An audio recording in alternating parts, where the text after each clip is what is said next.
아름다운 찬양 감사드립니다. 안녕하십니까?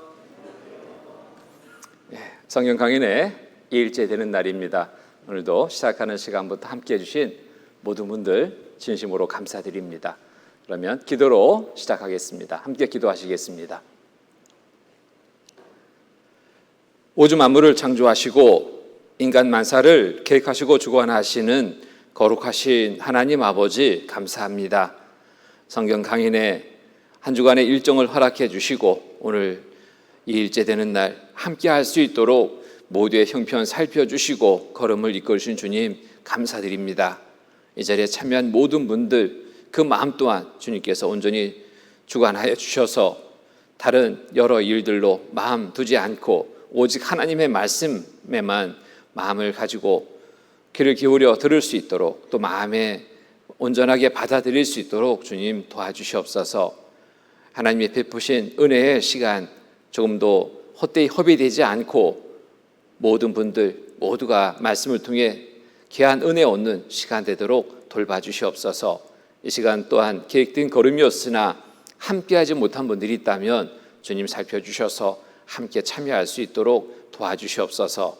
이 시간에 모든 시종 주께 의지합니다. 모두에게 큰 은혜의 시간이 되게 인도하여 주시옵소서. 거룩하신 주 예수 그리스도의 이름 받들어 감사하며 간절히 기도드립니다. 아멘.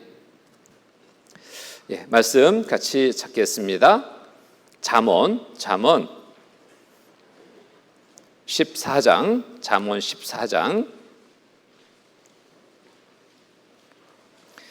14장 12절 13절 말씀입니다.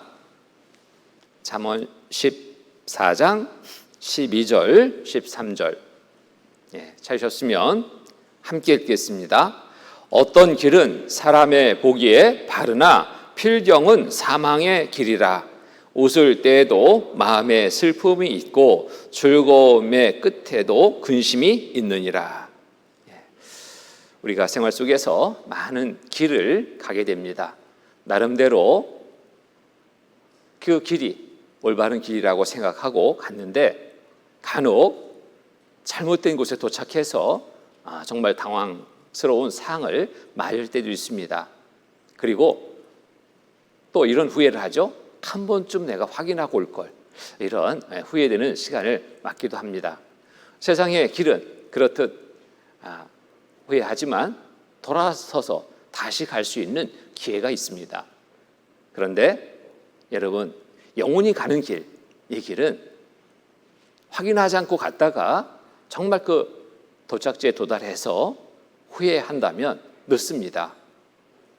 그 영혼에 가는 길, 도착지는 죽음이거든요.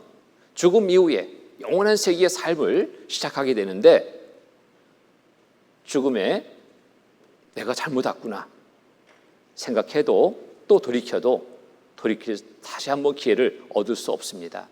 그래서 그 어떤 길보다 정말 내 영혼이 올바르게 목적지에 잘 도달할 수 있는지 정말 잘 가고 있는지 우리가 믿음을 확인해 봐야 됩니다. 영혼이 가는 길 잘 준비하는 것은 곧 믿음으로 잘 준비하고 갈 수 있기 때문에 그렇습니다. 하나님의 말씀을 듣는 이유, 목적을 첫날 말씀드렸습니다. 이런저런 여러 이유들로 한 번쯤은 들어봐야 되겠다라는 생각할 수 있는데 그보다 더 중요한 것은 이 성경, 하나님의 말씀인 성경을 통해서 우리가 영생을 얻을 수 있기 때문에 우리가 성경을 배우는 것이다라고 말씀드렸습니다. 성경을 통해서 올바른 믿음을 가지고 영혼이 영원한 천국에 들어갈 삶을 얻게 된다면 이보다 더 잘하는 일이 없습니다. 세상의 그 무엇을 얻는 것보다 비교 안 될 귀한 것을 얻게 되는 시간이 되는 겁니다.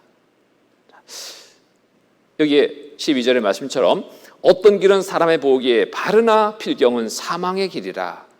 바르나 사망의 길이라. 바르다고 생각했는데 도착해 보니까 사망의 길이다. 이거 정말 곤란해졌습니다. 자, 어디로 가는지 우리의 영혼의 길이 올바른 길을 가고 있는지 이건 정말 확인해 봐야 될 부분이라는 겁니다. 여기 그림 하나가 소개되고 있는데요. 일본 왕실에 소장된 그림입니다. 왕실에 소장됐다면 꽤나 뭔가 좀 가치가 있는 그림이 아니겠습니까? 색깔로 보면은 별로 가치 있는 것처럼 보이지 않는데 이 그림이 주는 의미를 생각할 때 정말 가치 있는 그림으로 여길 수 있습니다. 이 그림 소개되고 있는데요. 자, 보면은 5명의 맹인이 금방이라도 무너져 내릴 것만 같은 나무 다리 위를 위태로이 건너고 있다. 이들의 운명은 맨 앞쪽의 선이로부터 맨 뒤쪽의 선이에게 이르기까지 서로 연결되어 있다. 그래서 앞선 사람이 가는 그대로 줄줄이 따라간다. 코앞에 벌어질 사태를 전혀 예감하지 못한 채 서로 촘촘히 얽혀 있는 인류 공동 운명을 암시한다. 게다가 후미에 선 맹인은 바로 앞에 있는 사람을 배려해서 등불까지 밝혀들고 있다. 앞선 이의 운명이 곧 자신의 운명이기에 베푸는 작은 봉사일 게다. 줄줄이 함께 가고 있습니다. 함께. 자, 보세요. 근데 동일하게 한 가지 동일한 것은 모두가 다 앞을 볼 수 없는 맹인이라는 겁니다. 앞을 볼 수 없는 시각장애를 갖고 있는 분들입니다. 그런데 서로 의지해서 길을 가고 있는데 이들이 가고 있는 길을 보니까요, 볼 수 있는 사람이 보니까 이거보다 더 급한 사항이 없습니다. 정말 큰일 났습니다. 앞에 선 이에 바로 앞에 보니까 이 나무 다리를 건너고 있는데 정말 잘 건너오고 있어요. 그런데 앞에는 큰 문제가 생겼죠. 나무 다리가 끊겨져 있습니다. 여기에 함께 가는 사람들이 이거 알까요? 모를까요? 안다면 이 길을 가겠습니까? 이 중에 하나라도 안다면 말리지 않겠습니까? 안 됩니다. 이 나무 다리 끊겼습니다.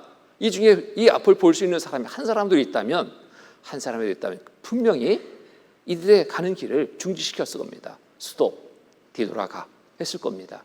근데 똑같이 앞을 못 보는 사람들입니다. 가는 겁니다. 한 발만 더 내딛으면 끊긴 나무다리에 도달하게 됩니다. 어디 가겠습니까? 자, 앞선이 다 따라갑니다. 서로 의지해서 가고 있는 겁니다. 뒤에 선 사람을 보니까 배려해서 등불까지 들고 있습니다. 등불이 이 사람들에게 무슨 의미가 있겠어요? 볼 수 없는데. 자, 우리들의 삶 속에서 이런 모습이 아닌가 생각해 봅니다. 우리는 그냥 남이 하니까 나도 해야 될 것처럼 따라하는 것들이 참 많습니다. 길을 갈 때도 남들이 가니까 영문도 모르고 어디로 가는지도 모르고 그냥 따라 나서는 경우들도 있죠. 옆집에서 시장 간다니까 나도 시장 방울을 들고 나갔습니다. 살 것이 무엇이 정하지도 않았습니다. 옆집에서 차를 사니까 나도 사야 될 것처럼, 옆집에서 집을 좋은 집에 사서 이사하니까 나도 이사해야 될 것처럼 나름대로 그때그때 상황에 따라서 목표가 정해지고 그 길을 그냥 따라갑니다. 그러다가 나중에 후회하게 되죠. 세상에 살아가는 동안은 그래도 좋습니다. 이런 후회 속에 다시 새 길을 갈 수 있기 때문에, 그 기회가 있기 때문에. 그러나 우리의 생명의 길은 그렇지 않죠. 죽음에 돌이켜서 무엇을 변화시켜 주겠습니까? 죽음 앞에서 아무것도 할 수 없거든요. 자, 이러한 모습 속에 나는 그냥 덩달아 따라가는 삶은 아닌지. 어떤 분은 교회 다니는 분들 그렇더라니까요. 옆집에서 교회 가자니까 갔어요. 왜 교회 가야 되는지조차도 모르고 그냥 생각 없이 따라 나섰습니다. 옆에서 아멘 하니까 나도 아멘 했습니다. 빠지지 않고 아멘도 잘하니까 믿음 좋다고 주변에서 막 칭찬까지 합니다. 그런 줄 알았습니다. 그렇게 믿음 좋은 줄 생각하고 또 믿음 주면 천국 갈 줄 생각하고 그렇게 살다가 죽음을 맞았는데 그제서야 당황하게 됩니다. 하나님이 나를 모른대요. 하나님이. 큰일 아닙니까? 자, 그 날이 이르기 전 우리가 이것만큼은 정말 확인하고 또 확인해야 됩니다. 잘못된 믿음을 가지고 살고 있다면 이거 빨리 돌이켜야 됩니다. 올바른 믿음을 가지고 살아가야 됩니다. 올바른 믿음, 어떻게 올바른 믿음을 가질 수 있을까요? 자, 믿음이 여러 종류들이 있습니다. 이런저런 믿음이라는 것들이 있죠. 믿음 보니까 미신적인 믿음도 있어요. 또 맹신적인 믿음도 있어요. 자, 맹신적인 믿음은 뭔가요? 보지 않고 믿는 믿음, 덮어놓고 믿는 믿음. 맹인들이 길을 가는 것처럼 그냥 보지 못하는데 그냥 따라가는 이러한 믿음, 맹신적인 믿음 아니겠습니까? 성경을 통해서 하나님을 알고 믿어야 되는데 성경은 덮어놓고 사람의 말을 쫓아서 그냥 갑니다. 어디 갈까요? 잘못된 길을 가게 되는 겁니다. 맹신적인 믿음이 더하면 광신적인 믿음이 됩니다. 뭐 영문도 모르고 그냥 미쳐서 믿는 거예요. 이런 정도가, 이런 상태가 되면은 주변 사람들로부터 좋은 소리를 못 듣게 되죠. 참 미쳤어. 하나님 믿는 사람들 저렇게 이상해. 나뿐만 아니라 주변의 많은 사람들까지도 하나님을 올바로 알고 올바른 믿음을 가지고 천국 가는 길을 방해하게 되는 경우가 되는 겁니다. 자, 이런 믿음, 천국에 갈 믿음이 아닙니다. 어떤 믿음이 해야 될까요? 확신적인 확신의 믿음이 되어야 됩니다. 이 확신, 어떻게 확신을 가질 수 있을까요? 자, 나름대로 확신해서는 안 됩니다. 나름대로 확신이라면 이런 큰 문제를 맞을 수도 있습니다. 여기에 흰 가루 농약, 밀가루로 차갑게 칼국수에 먹은 5명의 할머니가 생명이 오이득하게 됐습니다. 무엇 때문에? 밀가루로 착각했다. 밀가루로 확신했다. 무엇을? 가루 농약을. 오늘날 뭐 날씨가 궂은 날인지 맑은 날인지 모르겠지만 마을에 5명의 할머니가 모였습니다. 모여서 한 집에서 칼국수를 해먹는 거예요. 맛있겠죠? 자, 반죽을 하다 보니까 반죽이 줄었는지 양이 부족하게 생각됐는지 주인집 할머니가 반죽하다가 옆집 할머니한테 심부름을 시킵니다. 나 이게 반죽하는 중인데 자네가 좀 갔다 와. 주방에 들어가면 거기 찬장에 가루 있어. 밀가루 거기서 좀 퍼와. 자, 옆집 할머니는 그 집에 뭐가 있는지 몰라요. 어디에 있는지 몰라요. 뭐가 있는지. 주인집 할머니 말대로 가서 보니까 찬장에 가루가 있거든요. 가루. 이거구만. 생각 없습니다. 무엇으로 확신했을까요? 밀가루로 확신해서 푹 퍼서 반죽에 섞어버렸습니다. 칼국수를 만들어서 맛있게 드셨습니다. 문제가 생겼습니다. 생명에 의독하게 됐습니다. 자, 한번 좀 확인했다면 이런 일이 없었겠지 않습니까? 확인해야 됩니다. 올바른지 올바르지 않은지, 밀가루인지 가루 농약인지 한 번쯤이라도 확인했다면 이런 사항은 맞지 않을 수 있겠죠. 자, 믿음 그렇습니다. 교회 다닌다고 믿음 좋다고요? 주일 안 빠진다고 좋다고요? 열심히 착한 일 많이 한다고 천국 간다고요? 자, 어디에서 근거를 가지고 있는, 어디에 있는 근거를 가지고 있는지 이거 살펴봐야 돼요. 자, 올바른 믿음은, 천국에 들어갈 올바른 믿음은 바로 하나님의 말씀을 통해서 얻을 수 있는 겁니다. 자, 덮어놓고 믿는다는 게 얼마나 위험스러운지, 그런데 많은 사람들이 이렇게 덮어놓고 믿습니다. 자, 그러나 생각해 보십시오. 그러나 아무리 그렇게 덮어놓고 믿고 싶지만 우선 덮어놓고 믿는 것이 뭔지라도 알아야 그렇게 할 수 있지 않겠는가? 자, 덮어놓고 믿고 싶지만 그것이 뭔지 알아야지 되지 않겠습니까? 덮어놓고 믿는다라는 것만큼 정말 위험한 것이 없습니다. 하나님이 이렇게 믿을 것을 권하지 않습니다. 하나님은 이러한 믿음을 갖기를 우리에게 권하십니다. 신명기 18장 21절 22절 말씀 보면은 내가 혹시 심중에 이르기를 그 말이 여호와의 이르신 말씀인지 우리가 어떻게 알리오 하리라. 이 하나님의 말씀이지 우리가 어떻게 알겠느냐 이겁니다. 만일 선자가 있어서 여호와의 이름으로 말한 일에 증언도 없고 성참도 없으면 이는 여호와의 말씀하신 것이 아니요 그 선자가 방자한 말이니 너는 그를 두려워 말지니라. 올바른 믿음은 어떻게 믿을 수 있는가? 증언을 보고 믿는 믿음, 성참을 보고 믿는 믿음, 그 성경을 통해서 하나님의 말씀하신 대로 사실인지 아닌지 확인해 보고 믿으라는 겁니다. 확인도 안 하고 덮어놓고 믿는다. 잘못된 믿음이 되는 거예요. 또 이런 일이 있을 것이다. 성경에는 예언의 말씀이 있습니다. 그런 말씀들이 정말 말씀대로 이루어졌는지 안 이루어졌는지 이거 보고 믿으라는 겁니다. 성경을 통해서 증언이 있는지, 증거가 있는지, 성경에 기록되었다면 그 기록된 대로 사실인지 아닌지 증거를 통해서, 성참을 통해서 확인하게 된다면 믿으라고 하지 않아도 자연스럽게 내 마음에서 믿음을 갖게 되는 겁니다. 이게 올바른 믿음인 거예요. 확인해보고 믿는 믿음. 이 믿음을 가져야 됩니다.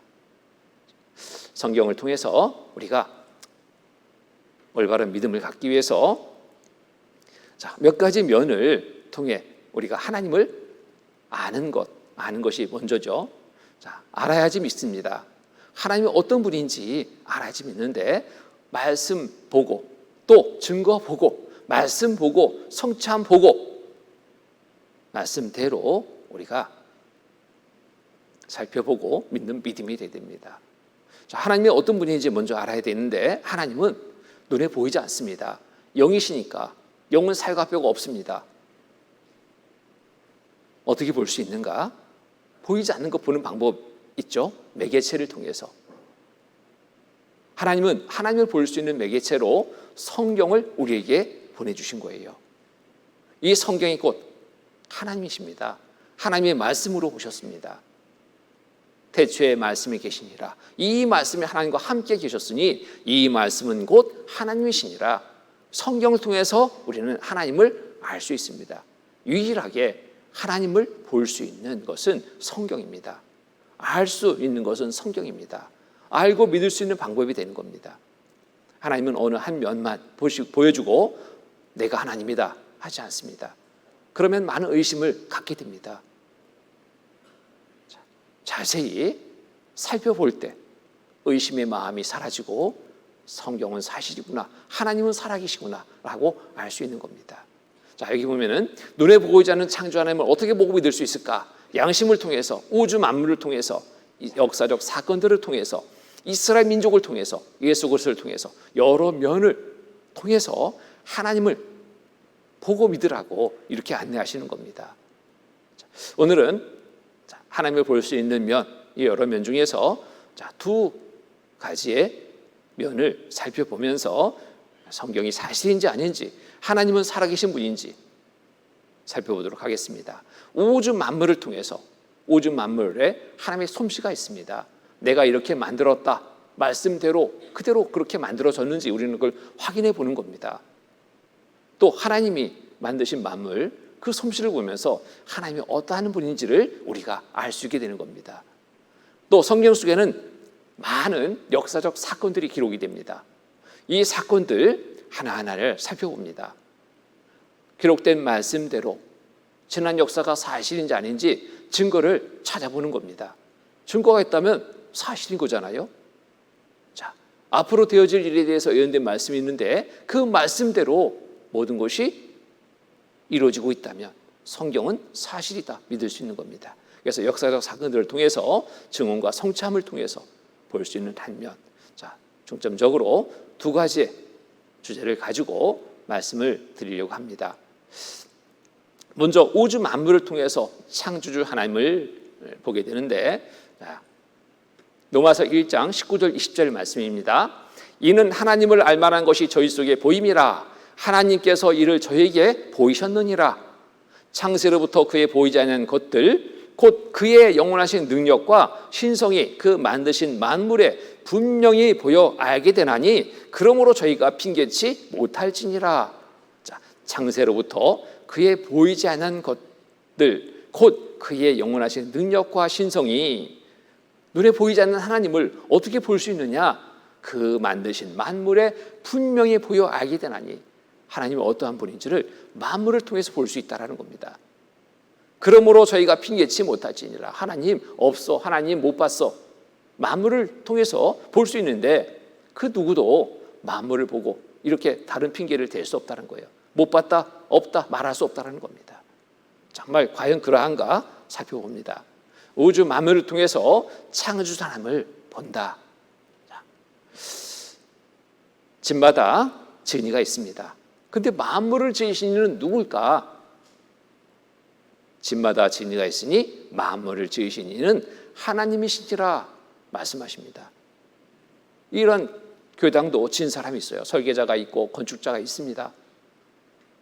저절로 만들어졌다. 그렇게 말한다면 그 사람 빨리 데리고 가야 돼요. 어디로? 어디 가야 됐습니까? 정신이 이상하잖아요. 정상이 아닙니다. 그런데 이러한 건물보다 정말 더 기가 막히게 잘 만들어진 만물, 그 속에 우리는 살고 있습니다. 하나님은 모든 만물을 내가 만들었다라고 말씀하셔요. 창세기 1장부터 쭉 보면은요, 성경의 창조에 관한 말씀을 보면은 태초 하나님의 천지를 창조하시는 말씀으로 이 성경이 시작이 됩니다. 창세기 1장 1절의 말씀이죠. 자, 그렇게 시작해서 모든 것을 하나님이 만드셨다. 좋은 대로 만들었다라고 말씀하셔요. 빛과 어둠, 낮과 밤을 하나님이 있게 했습니다. 궁창 위의 물과 궁창 아래 물로 나뉘게 했습니다.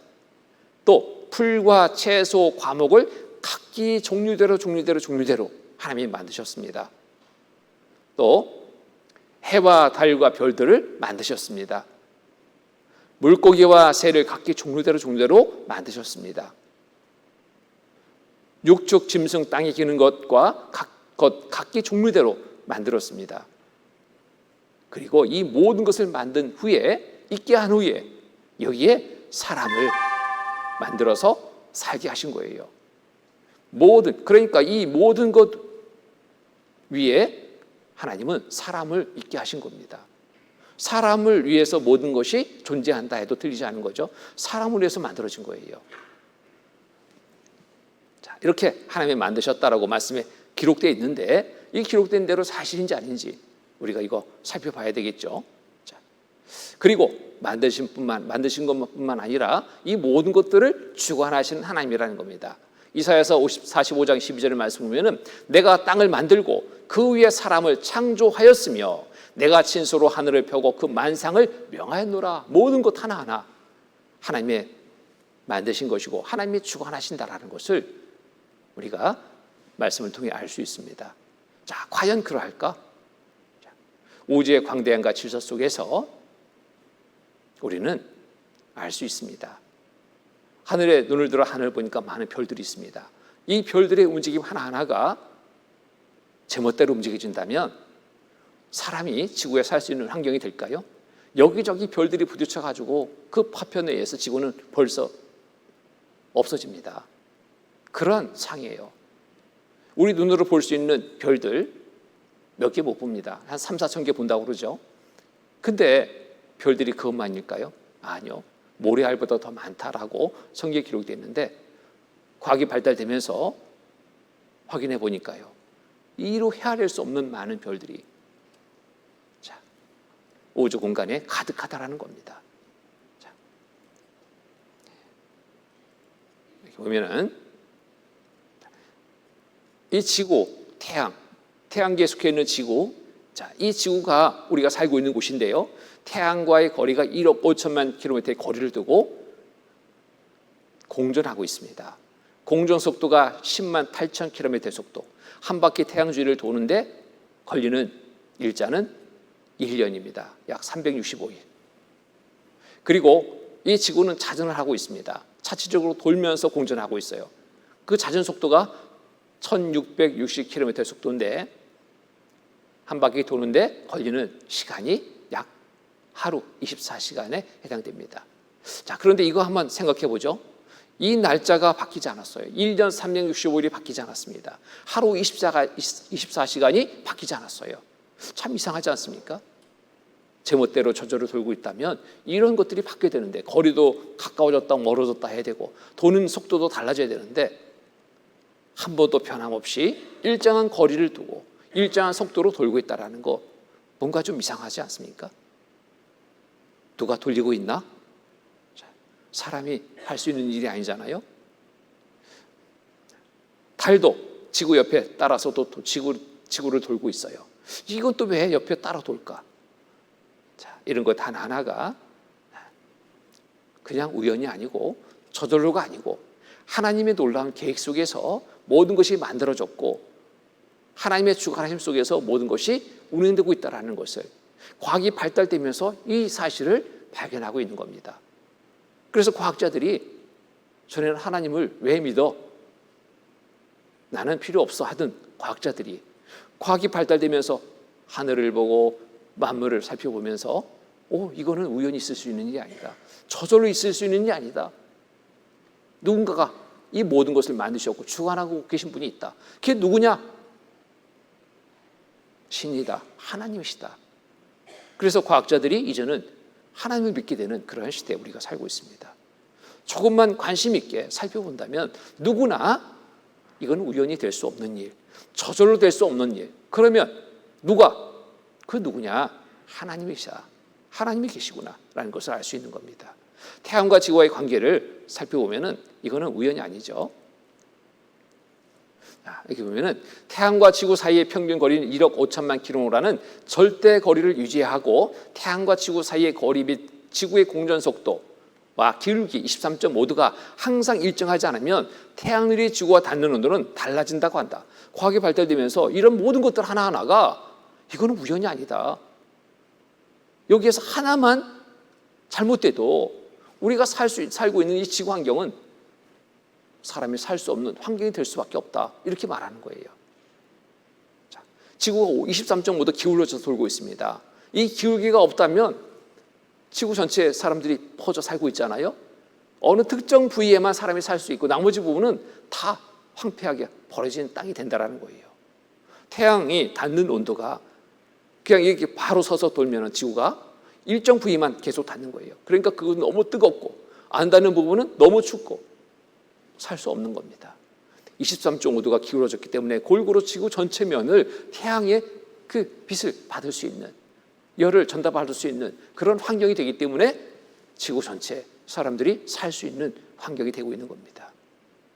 또 여기에 만일 지구가 태양이 뿜는 열 에너지를 1%만 더 받는다고 가정하면 남극과 북극의 얼음이 전부 녹아 세계는 물바다가 되고 또 1%만 적게 받으면 빙하 시대가 된다고 과학자들은 말하고 있다.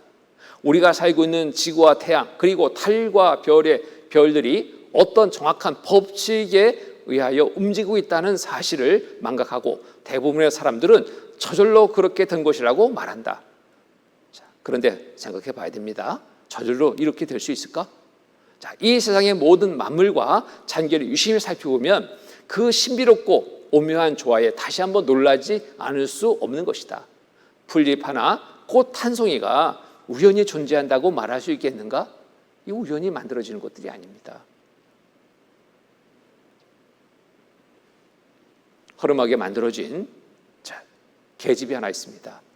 어떤 사람이 이거 어느 날 번개치고 천둥하던 날 하나 하늘에서 뚝 떨어져 가지고 만들어졌다고. 그러면 그 사람 그 말을 믿을까요? 이 사람 무슨 얘기하는 거야? 이상해졌구만. 당신이 벼락 맞았는가 보다. 이상해졌다. 그럴 거예요. 그 정말 별것 아닌 계집 하나도 우연히 만들어졌다. 저절로 만들어졌다. 이 믿을 수 없는 겁니다. 믿는 사람이 이상한 사람이죠. 그런데 그보다 더 정말 기가 막히게 만들어진 이 만물 속의 모든 것들, 이게 어떻게 우연히 만들어질 수 있냐 이겁니다. 이런 모든 것들이 어떻게 저절로 만들어질 수 있다는 겁니다. 만들어질 수 없는 거예요. 자, 그래서 지구와 태양 이런 거리를 두고 있는데 이 거리가 변하면 안 됩니다. 이게 라이프 존이라고 하죠. 이 지구가 여기에서만 돌아야 되는 거예요. 다른 이탈하면 안 됩니다. 가까워져도 안 되고 멀어져도 안 되고. 멀어지면은 지구에는 이렇게 빙하 시대가 됩니다. 가까워지면은 다 불바다가 돼요. 살 수 없습니다. 자, 태양계에 속해 있는 많은 별들이 있죠. 이것이 전부가 아니잖아요. 태양계는 은하계에 속해 있습니다. 1천억 개의 별들로 구성된 은하계. 그리고 이것은 은하군을 또 이루고 있습니다. 그리고 은하군은 대우주를 형성하고 있습니다. 자, 이 많은 별들의 움직임 하나하나 누가 만드셨고 누가 주관하고 계신지 우리는 이거 생각해 볼 때 사람이 할 수 있는 일이 아니라, 우연히 있을 수 있는 일이 아니라 이 우주 만물을 창조하시고 주관하고 계신 하나님이 계시다라는 것을 우리가 알 수 있습니다. 자, 달도 괜히 따라 도는 게 아니었습니다. 달은 지구를 돌고 있는데, 달은 평균 한 달에 한 번씩 지구를 돌면서 밀물, 썰물 현상을 일으켜 지구의 쓰레기와 더러운 공기를 씻어주는 세척작용을 하고 있는 것이다. 이 소금물로 세척작용을 하지 않는다면 지구는 부패하고 냄새가 나서 하루도 못 산다는 것이다. 이 달의 역할이 정말 중요합니다. 달이 없다면, 달이 지구 주위를 돌지 않고 있다면 지구는 쓰레기통이 되고 만다는 거예요. 바다에 밀물, 썰물 현상이 안 일어나서 바다의 생물들도 온전히 살지 못한다는 겁니다. 악취가 막 풍기는 겁니다. 그러면 사람이 살 수 있습니까? 못 사는 겁니다. 자, 이 지구 중심으로 모든 것이 운행되고 있다는 것도 알 수 있는데, 자, 물이 없는 침묵의 바다, 어느 곳에도 물이 없습니다. 생명체가 살 수 있는 곳은 없어요. 물도 공기도 없는 침묵의 별들, 목성에도 물이 없다. 해왕성에도 생물은 없다. 지구 생명은 우주 공간에서 안 자란다. 자, 가장 중심이 지구예요. 지구. 우리가 살고 있는 지구.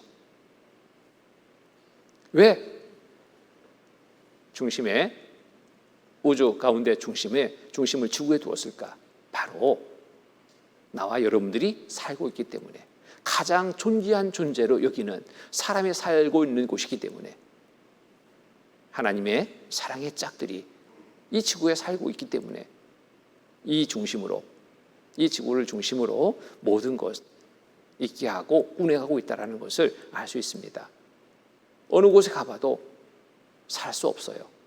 또 성경을 연구한 많은 사람들, 또 과학이 발달되면서 과학자들 현재 뭐 하라고 얘기하냐면, 보세요. 정교한 우주가 하나님 존재 입증. 정교한 우주가 하나님 존재 입증한다. 살펴보면 볼수록, 과학이 발달되면 될수록 하나님은 계시다라고 말할 수밖에 없다는 겁니다. 과학자들 기독교인 될 수밖에 없다. 하나님을 믿을 수밖에 없다 이겁니다. 관심을 가지고 살펴보니까 하나님은 계시다, 살아계시다, 지금도 살아계시다, 믿을 수밖에 없는 겁니다. 하나님은 천지창조 과학자는 법칙을 발견할 뿐이다. 사람이 뭐 대단한 거 만드는 줄 알았더니 그게 아니었습니다. 대단한 법칙을 개발하는 줄 알았더니 개발된 게 아니라 이미 있는 것을 발견하는 거예요. 하나님의 세워놓은 그 법칙을 발견해서 그것을 사용하게 되는 겁니다. 자, 솔직한 이야기죠. 우주의 광대함과 질서 속에서 창조주 하나님을 볼 수 있습니다. 하나님이 어떠한 분인지를 볼 수 있습니다. 자, 과학이 발달되면서 실질적으로 확인해 볼 수 있는 여러 일들이 성경에 기록된 대로 사실이라는 것을 확인해 볼 수 있는 여러 증거들을 보게 됩니다. 자, 여기 욥기 26장 7절의 말씀을 보면은, 그는 북편 하늘을 허공에 펴시며 땅을 공간에 다시며 북편 하늘에 허공 폈다, 땅을 공간에 달았다라는 말씀이 있는데, 이 말씀은 지금으로부터 약 3,500년 전에 기록된 말씀입니다. 3,500년 전에 북편 하늘 허공을 볼 수 없었습니다. 땅을 공간에 달았다 생각할 수도 없었습니다. 그런데 성경에는 이미 3,500년 전에 이 사실을 기록하고 있어요.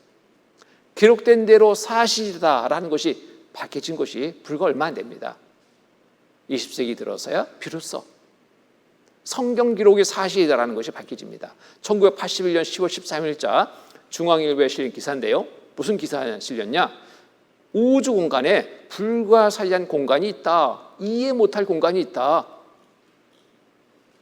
미국의 3대 천문대에서 관측 결과가 밝혔습니다. 그 안에 보지 못했습니다. 이런 공간이 있다는 걸 생각도 안 했습니다. 우주 공간에 현대 과학으로는 해석이 안 되는 빈 공간이 있음이 확인돼 지금까지 우주 생성 이론이 근본적으로 바뀔지 모른다는 관측 결과가 나왔다. 우주 생성 이론이 무슨 이론이냐면 빅뱅 이론입니다. 이 빅뱅 이론을 가지고 본다면, 이 빅뱅 이론은 우주의 그 우주가 형성되는 것이 이렇게 형성됐다고 주장하는 겁니다. 어느 순간 대폭발에 의해서 별들이 일정 분포를 이루고 있게 됐다. 이게 빅뱅 이론의 근본인데, 그런 일정 분포를 이루고 있다라는 그런 이론이라면 우주 공간에 거대한 공간이 없어야 됩니다. 빈 공간이 없어야 되는 거예요. 그런데 빈 공간이 발견된 겁니다. 자, 미국의 3대 천문대에서 많은 경우를 사용해 관측한 결과 우리가 관측할 수 있는 우주의 거의 1%에 해당하는 거대한 부분이 다른 부분과는 달리 비어있음이 확인된 것이다. 이 공간은 북두칠성과 목동자리 뒤 지구에서 약 4억 광년에 이르는 거대한 것으로 알려졌다. 보통 이 정도의 크기면 약 1천억 개의 별로 구성된 은하가 2,000개는 들어갈 수 있는 공간이 된다. 어마어마한 엄청난 공간이 비어있는 것을 발견하게 되는 겁니다. 아무리 봐도 별들이 없어요. 빅뱅 이론의 근본을 가지고 찾아본다면 여기저기 다 별들이 있어야 되거든요. 근데 이곳은 없어요. 성경은 이미 뭐라고요? 부패한 하늘을 허공에 펴시며 땅을 공간에 다시며. 성경 기록이 사실이다. 자, 북두칠성 뒤 지름 3억 광년, 별도 별로 없이 텅 빈 상태 확인됐습니다. 북편 하늘의 허공이라 했는데 북편 하늘의 허공 발견한 겁니다. 자, 미국의 뉴욕타임즈에 실린 기사가 중앙일보에 인용 보도된 겁니다. 공간에 달린 지구를 말하고 있잖아요. 공간에 달린 지구. 자, 우리는 지금 이 공간에 달린 지구를 보고 있습니다. 위성 발사돼 가지고 지구 찍잖아요. 푸른별 지구, 아름답다.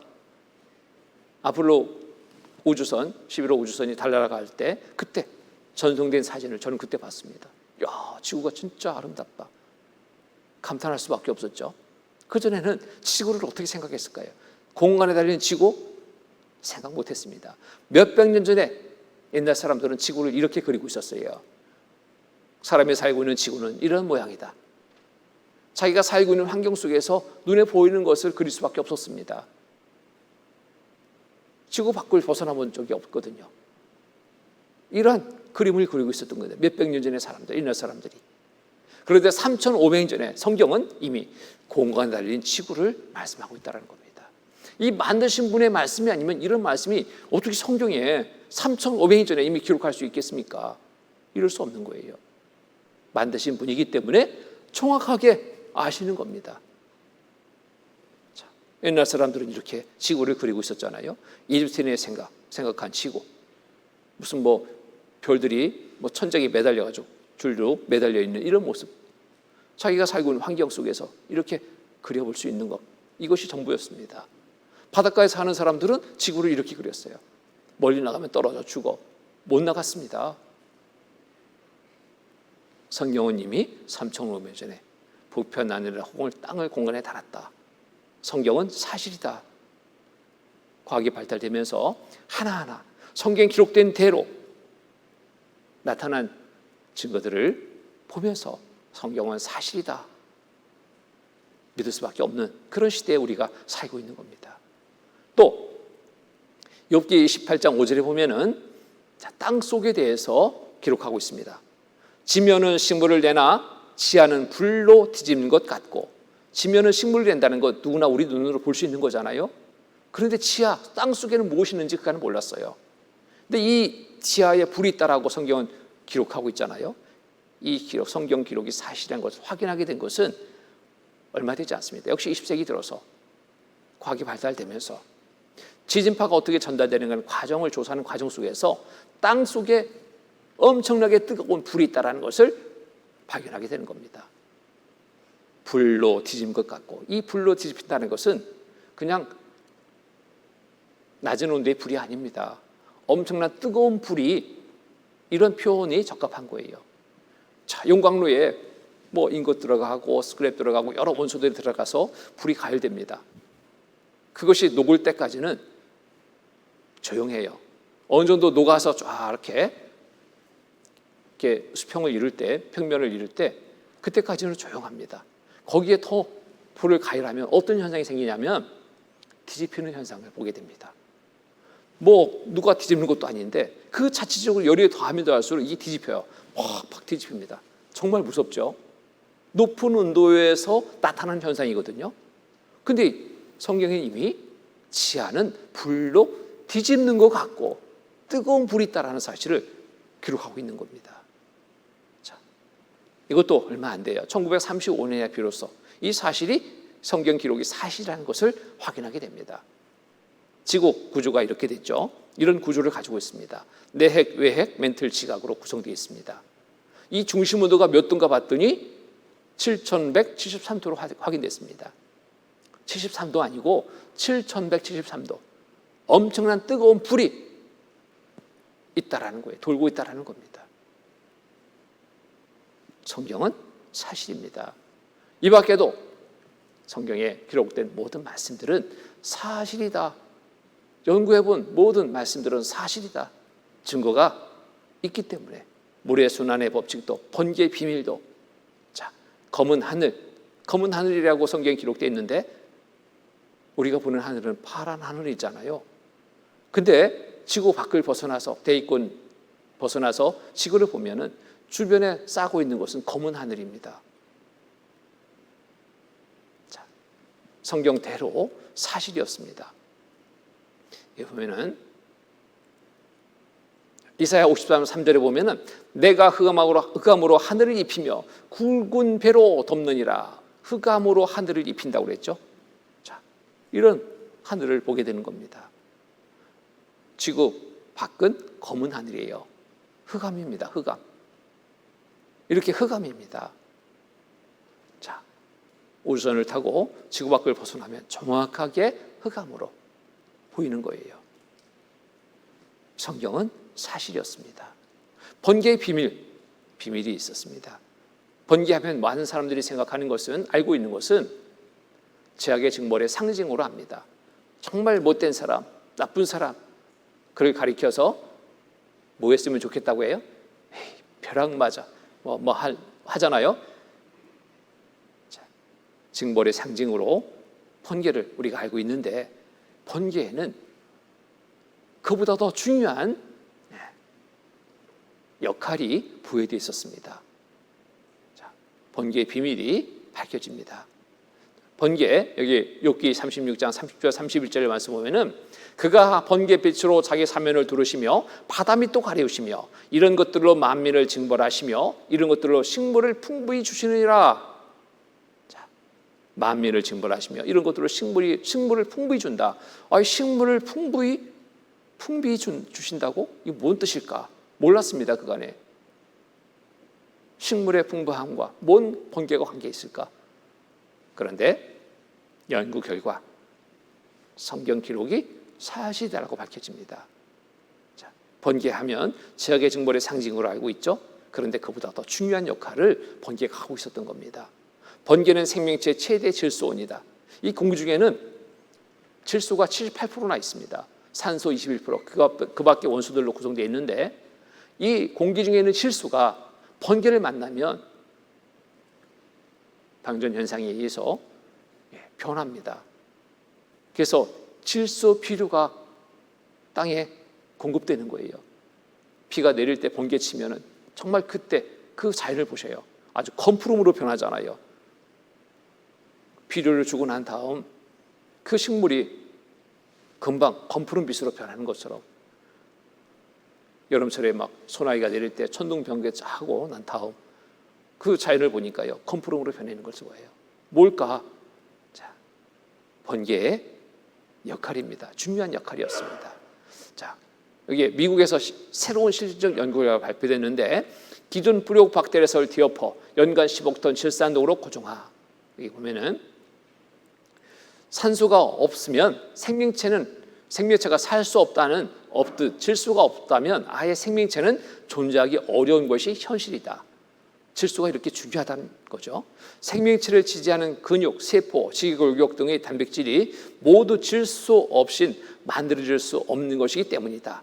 이처럼 중요한 질소를 식물도 만들지 못한다. 동물이나 사람도 식물을 통해 질소를 전달받을 뿐이다. 그럼 이 같은 질소를 생명체들은 어디서 얻는 것일까? 학자들은 그간 콩과 식물에 기생하는 호리옥 박테리아가 공기 중 질소를 흡착, 식물과 동물의 차례로 전달해주는 생명체 최대 질소원이라고 생각해왔다. 하지만 최근 한 연구 결과는 브리옥박테리아가 생명체 최대 질소원이 아니라는 사실을 밝혀 주목을 받고 있다. 여기에 때때로 제약을 징벌을 하는 상징이기도 한 엄청난 전기적 존재가 실제로 브리옥박테리아보다 더 많은 양의 질소를 생명체에 전달해주는 존재라는 것이 연구의 골자다. 실제 실험을 통해서 확인됐습니다. 그래서 지구상에서 연간 10억 톤의 질소가 번개에 의해 질산동으로 고정화되고 이것이 비를 타고 땅속으로 스며들어 식물에 전달된다고 밝혔다. 그래서 지구상의 생명체는 지구의 대기를 포함한 거대한 화학 공장에 살고 있다. 번개가 칠 때 화학 공장이 가동되는 거예요. 질소가 식물에 공급됩니다. 그래서 그런지 이런 속담도 있죠. 일기에 관한 속담 중에 여름철 번개가 잦으면 풍년이 든다는 말이 있다. 이 속담은 과연 과학적 근거가 있는 것일까? 실제 실험을 해봤습니다. 최근 외국에서의 공중 전기를 인위적으로 발생시켜 농작물에 시험한 결과 10에서 20% 중수 효과를 보았다는 보고가 있다. 확인해 보니까 사실이라는 거예요, 사실. 이런 과정 속에서 질소가 식물에, 동물에, 사람에게 전달되는 겁니다. 번개가 치면 공기 중의 질소는 산소와 결합해 일산화질소를 만들고 일산화질소는 또 산소와 결합해 이산화질소를 만든다. 이때 만들어진 이산화질소가 비를 만나면 질산 형태로 바뀌어 토양에 스며들면서 생장에 필요한 질소가 식물에 고정된다. 과학이 발달되면서 성경 기록은 사실이다 또 밝혀졌습니다. 성경은 사실입니다. 성경에 기록된 모든 말씀들 하나하나 그거 다 찾아보려면 몇 날 며칠 걸릴 거예요. 여러분 시간 괜찮으시면 제가 해드리겠는데 일주일에 정해진 시간 속에서 다 볼 수는 없습니다. 몇 가지만 보더라도 성경에 이런 말씀이 기록되어 있는데 이게 사실이네, 우리는 확인해 볼 수 있는 겁니다. 사실인 것이 확인됐다면 우리는 무엇을 가질 수 있어요? 믿음을 가질 수 있는 겁니다. 성경은 사실이구나. 여기에 하나님은 이렇게 우리에게 또 이렇게 보고 믿으라고 권합니다. 욥기 12장 7절 10절 말씀 보면은 이제 모든 짐승에게 물어보라. 그것들이 내게 가르치리라. 공중의 새에게 물어보라. 그것들이 또한 내게 고하리라. 땅에게 말하라. 내게 가르치리라. 바다의 고기도 내게 설명하리라. 이것들 중에 어느 것이 여호와의 손이 이를 행하신 줄 알지 못하랴. 생물들의 혼과 인생들의 영이 다 그 손에 있느니라. 누구의 손에? 하나님의 손에 있느니라. 하나님이 만드셨고 주관하고 계시다. 지금도 주관하고 계시다. 영원히 주관하시는 하나님이십니다. 만물을 지으시고 주관하시는 하나님. 이 만물을 통해서 우리는 하나님을 알 수 있는 겁니다. 성경에 기록된 이 짐승들 어떻게 기록되는가? 몇 가지를 봅니다. 토끼를 봅니다. 토끼에 대해서 성경에 이렇게 만들었다라고 말씀하시는 게 있어요. 신명기 14장 7절 말씀 보면은 다만 색임질을 하거나 굽이 갈라진 짐승 중에도 너희가 먹지 못할 것이 이것이니 곧 약대와 토끼와 사반 그것들은 색임질은 하나 굽이 갈라지지 아니하였으니 너희에게 부정하고.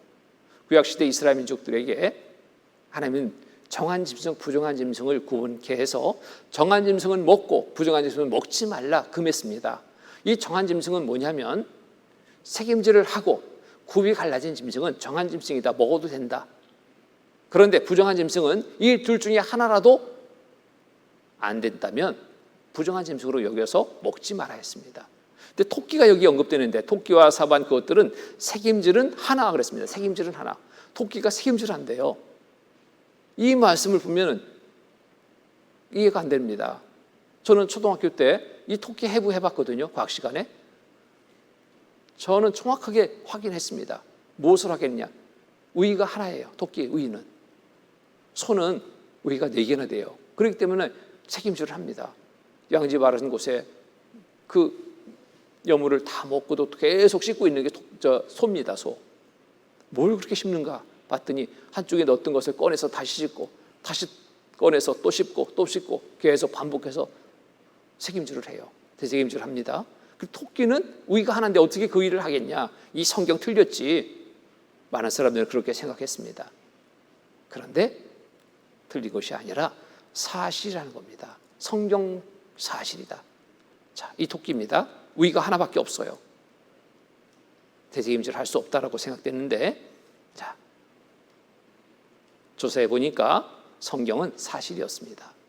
성경 등 산토끼를 반추동물로 기록하고 있다. 그런데 산토끼와 집토끼가 반추동물이라는 것은 최근에야 과학적 사실로 밝혀졌다. 대책임질을 하는 것이라는 것을 최근에야 밝혔습니다. 근대까지만 해도 산토끼는 반추동물, 즉 색임질을 하는 동물이 아니라고 했었다. 왜냐하면 일반 반추동물은 우위가 서너 개여서 색임질이 가능하나 산토끼는 우위가 나뉘어 있지 않기 때문이다. 여하튼 산토끼가 반추동물이라는 성경 기록은 사실인데 그 배경은 다음과 같다.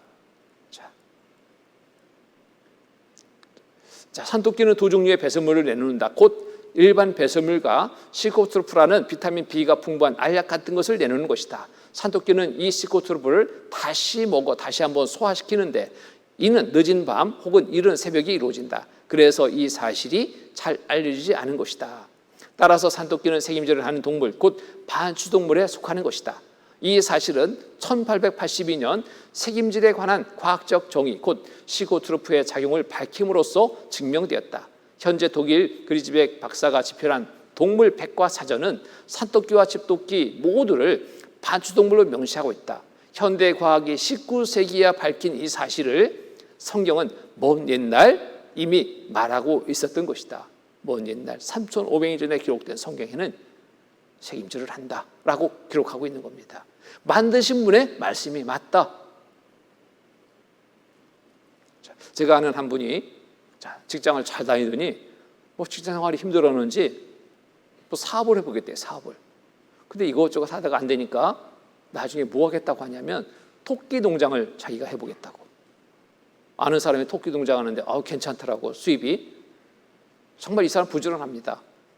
그럼 되겠다 그랬습니다. 처음에는 아주 잘 되는 것처럼 보였습니다. 토끼를 막 분양받아서 사서 막 잔뜩 토끼집을 짓고 가보니까 막 얼마나 잘 관리하는지. 그런데 얼마 있다가 망했어요. 아니 왜 토끼 농장 하면 괜찮다 했더니 왜 망했냐 그랬더니 내가 몰랐다고. 내가 정말 무식했다고. 부지런한 사람이었습니다. 내가 토끼 농장 한다고 해서 한번 가봤는데요. 너무나 깨끗한 거예요. 토끼 농장이. 냄새도 안 나. 토끼동이 하나도 안 보여. 야, 정말 이렇게 부지런하구나. 잘 되겠다 그랬는데 저도 몰랐습니다. 근데 망했대요. 토끼가 죽었대. 계속 죽는데 토끼가 이상하다고. 토끼를 거기다 잃고 나중에 토끼 농장 가는 그분에게 물은 거예요. 왜 우리 집 토끼는 다 계속 죽냐고. 내가 먹을 걸 잘못 줬나? 누가 약을 탔나? 그 사람이 와서 딱 보더니 당신이 죽였구만. 내가 왜 죽여요? 아니 토끼는 토끼똥을 먹어야 사는데 먹기도 전에 다 치워버렸잖아. 토끼장을 보니까 바닥에 고일 수 있는 환경이 안 되는 거예요. 다 망으로 해가지고 똥만 싸면 밑으로 다 떨어져서 쫙 모이게 아주 시설 잘 해놨습니다. 이걸 먹어야 될 똥을 못 먹은 거예요. 시코트로프를 공급받아야 되는데 못 먹은 겁니다. 그래서 살 수 없는 거예요. 자, 성경에 기록된 대로 토끼는 자기가 놓은 그 첫 번째 똥을 먹고 그것을 다시 먹고 그렇게 해서 거기서 영양소를 공급받아서 토끼는 살 수 있었던 겁니다. 과학이 발달되면서 성경은 사실이구나 밝혀졌습니다. 이뿐 아니라 정말 많은 동물, 식물 여러 부분들을 살펴볼 때 이거는 우연이 아니다. 식물 보면은요, 사람도 이렇게 만들지 못합니다. 요즘에 이렇게 꽃들 보면은 막 진짜인지 가짜인지 구분 안 되잖아요. 그런데 한계가 있습니다. 진짜 꽃과 가짜 꽃 한계가 있습니다. 자, 하나님의 솜씨를 사람이 따라 흉내낼 수가 없어요. 이 보세요. 이 꽃입니다. 하나님이 만드신 꽃이에요. 하나님이 만드신 꽃입니다. 하나님이 만드신 꽃이에요. 이 꽃이라니까 이게 새가 날아가는 것처럼. 자, 이런 거 보세요. 이게 놀랍지 않습니까? 이런 꽃들, 이런 여러 모양의 꽃들을 보면서 정말 기가 막히다, 솜씨 대단하시다.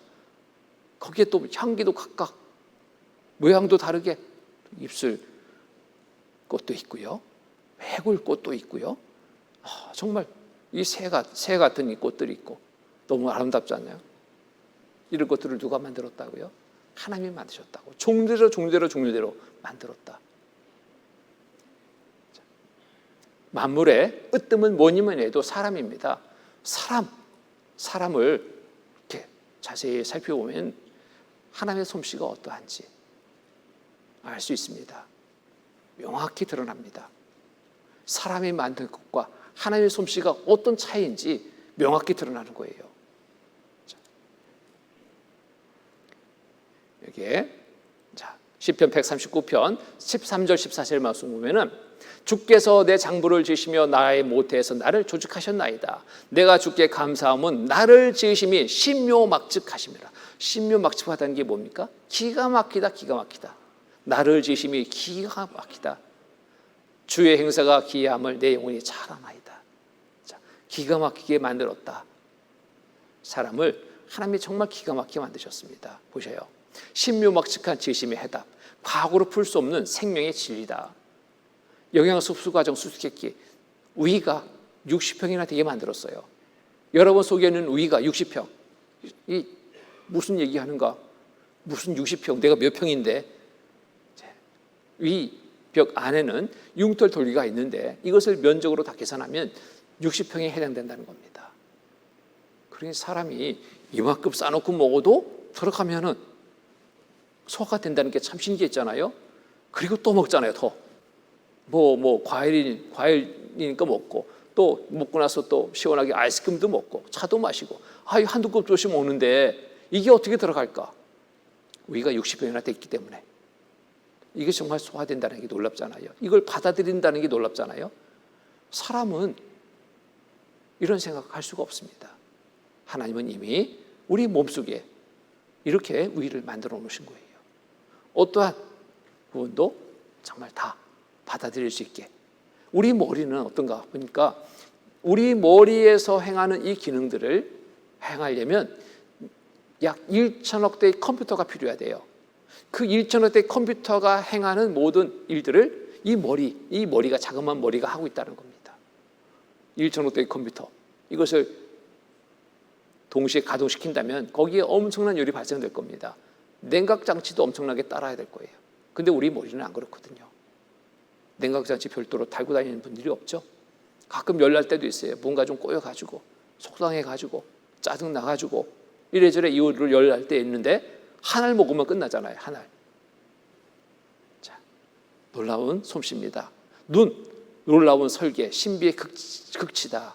100조 분의 1와트의 빛도 식별한다. 자, 생기를 불어넣은 설계의 관문, 코. 이 코 또한 대단합니다. 분진, 호흡, 온도 등 조절, 정화 공작, 7가지 냄새 분별 기능 아직 베일해.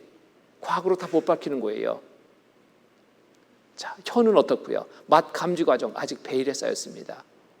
어떻게 맛이 감지되는지 다 알 수가 없는 거예요.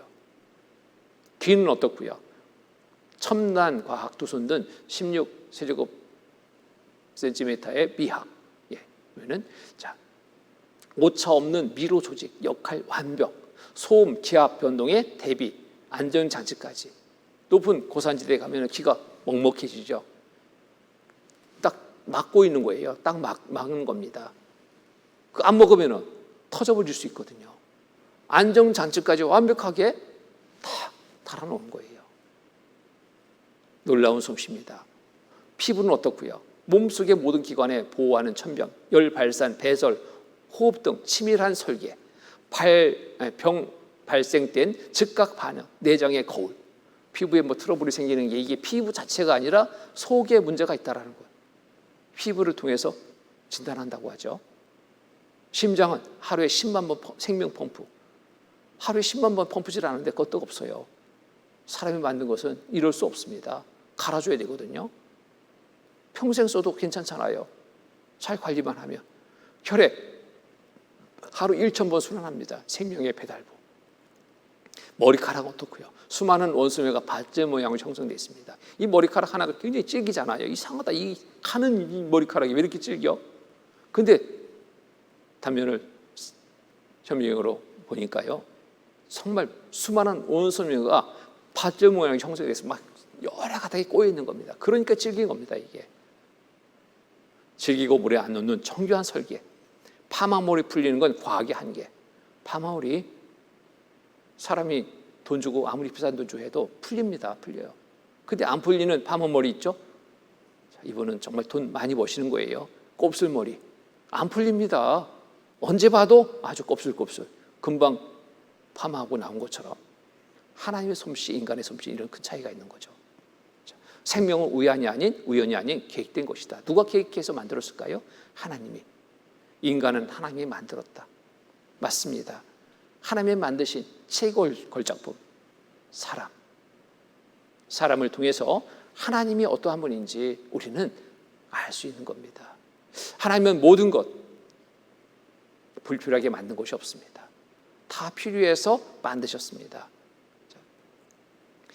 빠짐없이 만들었다라고 말씀하셔요. 이사야 40장 26절에 보면은 너희는 눈을 높이 들어 누가 이 모든 것을 창조하였나 보라. 주께서는 수요대로 만상을 이끌어내시고 각각 그 이름을 부르시나니 그의 권세가 크고 그의 능력이 강함으로 하나도 빠짐이 없느니라. 하나도 빠짐없이 하나님을 만드셨습니다. 자, 우리가 사람이 살 수 있는 환경, 과학자들은 약 20만 가지 조건이 필요하다고 합니다. 20만 가지 조건. 이 조건을 누가 갖춰놨는가 보면은 하나님이 다 갖춰놓으신 거예요. 자, 왜 20만 가지 넘는 이 조건을 갖춰놓고 우리를 이 땅에 살게 했을까요? 그 이유는 단 하나입니다. 무엇을 우리에게 원하실까요? 그 값을 치르라고, 돈 내라고? 아니라 돌아오라는 겁니다. 돌아와라. 만물 속에 살면서, 내가 만들어 놓은 이 만물 속에 살면서 나를 알고 돌아와라. 하나님을 알고 돌아오라고. 하나님이 바라시는 것은 그거 하나예요.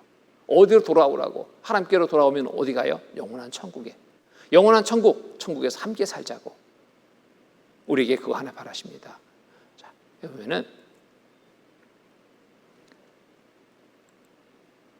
사도행전 17장 26절 27절에 보면은 인류의 모든 족속을 한 혈통으로 만드사 온 땅에 거하게 하시고 저희 연대를 정하시며 거짓 경계를 하나셨으니 이는 사람으로 하나님을 혹 더듬어 찾아 발견케 하려 하심이로되 그는 우리 각 사람에게서 멀리 떠나 계시지 아니하도다. 연대를 정했습니다. 우리의 연대를 정했어요. 내가 오래 살고 싶지만 육신으로는 오래 살 수 없습니다. 육신의 연수, 시편 90편 10절의 말씀 보면은 우리 연수가 70이요 강건하면 80이라도 그 연수에 자랑한 수고와 슬픔뿐이요 신속기간이 우리가 날아가나이다 그랬습니다. 7, 80이 연수로 연대를 정했습니다. 거제 경계도 한했습니다. 이 지구 외에는 다른 곳에 살 수 없어요. 지구에 살도록 거제 경계를 한하셨습니다. 부족함 없이 필요한 것 모든 것 다 갖춰놓고 이곳에 살게 하신 거예요. 누리며 살다가 하나님께로 돌아오라고. 그래서 이는 사람으로 하나님을 혹 더듬어 찾아 발견케 하려 하심이로되 그는 우리 각 사람에게서 멀리 떠나 계시지 아니하도다. 하나님께로 돌아오기를 바라고 기다리십니다. 하나님은 멀리 계신 분이 아니에요. 지금 우리 앞에 와 계십니다. 말씀으로 와 계십니다. 이 말씀을 통해서 우리는 하나님을 올바로 알고 하나님께로 갈 수 있는 겁니다. 돌아갈 수 있는 겁니다. 그래서 만물을 주신 하나님, 지금도 주관하시는 하나님, 누구를 위해서 이렇게 하셨을까? 무엇을 바라고 이렇게 하실까? 나를 위해서, 우리를 위해서, 이 세상에 살고 있는 모든 사람들을 위해서 하나님은 갖춰놓으시고 살게 하시고 하나님께로 모두가 돌아오기를 바라시는 겁니다. 거기에 우리는 응하시면 되는 거예요. 값을 다르게 치를 것이 없습니다. 이번 한 주간의 시간 속에서 말씀을 잘 듣고 하나님께로 돌아간다면 그 값을 대신하는 겁니다. 자, 이제부터 시간 역사적 사건들을 통해서 하나님을 보는 면을 함께 살펴보겠습니다. 함께 살펴볼 성경에 나타난 역사적 사건들, 많은 사건들이 있습니다. 이 사건들 또한 다 살펴볼 수는 없겠죠. 몇 가지 대표적인 사건들을 살펴보면서 성경은 사실인지 하나님은 살아계신 분인지를 우리가 확인해 보는 그러한 시간을 갖겠습니다. 에덴 동산의 이야기가 성경에 기록되어 있습니다. 창세기 1장, 2장 쭉 기록되어 있는데요. 자, 에덴 동산 이야기, 에덴 동산은 실제로 있었는가 이를 확인해 봅니다. 노아 홍수 사건이 이어지는데 창세기 6장부터 노아의 홍수 사건은 사실인지 아닌지 또 확인해 봅니다. 또 창세기 11장에는 바벨탑 사건이 기록되어 있는데 이 사건 또한 사실인지 아닌지 기타 여러 가지 사건들이 있습니다. 시간이 허락된다면 다른 사건들도 살펴보도록 하겠습니다. 먼저 에덴 동산의 사건에 대해서 에덴 동산에 대해서 한번 우리가 알아보겠습니다. 성경 창세기 1장 27절 창세기 1장 27절 말씀 27절 28절 말씀입니다. 제가 읽겠습니다. 하나님이 자기 형상 곧 하나님의 형상대로 사람을 창조하시되 남자와 여자를 창조하시고 하나님이 그들에게 복을 주시며 그들에게 이르시되 생육하고 번성하여 땅에 충만하라 땅을 정복하라 바다의 고기와 공중의 새와 땅에 움직이는 모든 생물을 다스리라 하시니라. 창세기 2장 7절부터 14절까지 7절부터 14절까지 제가 읽겠습니다.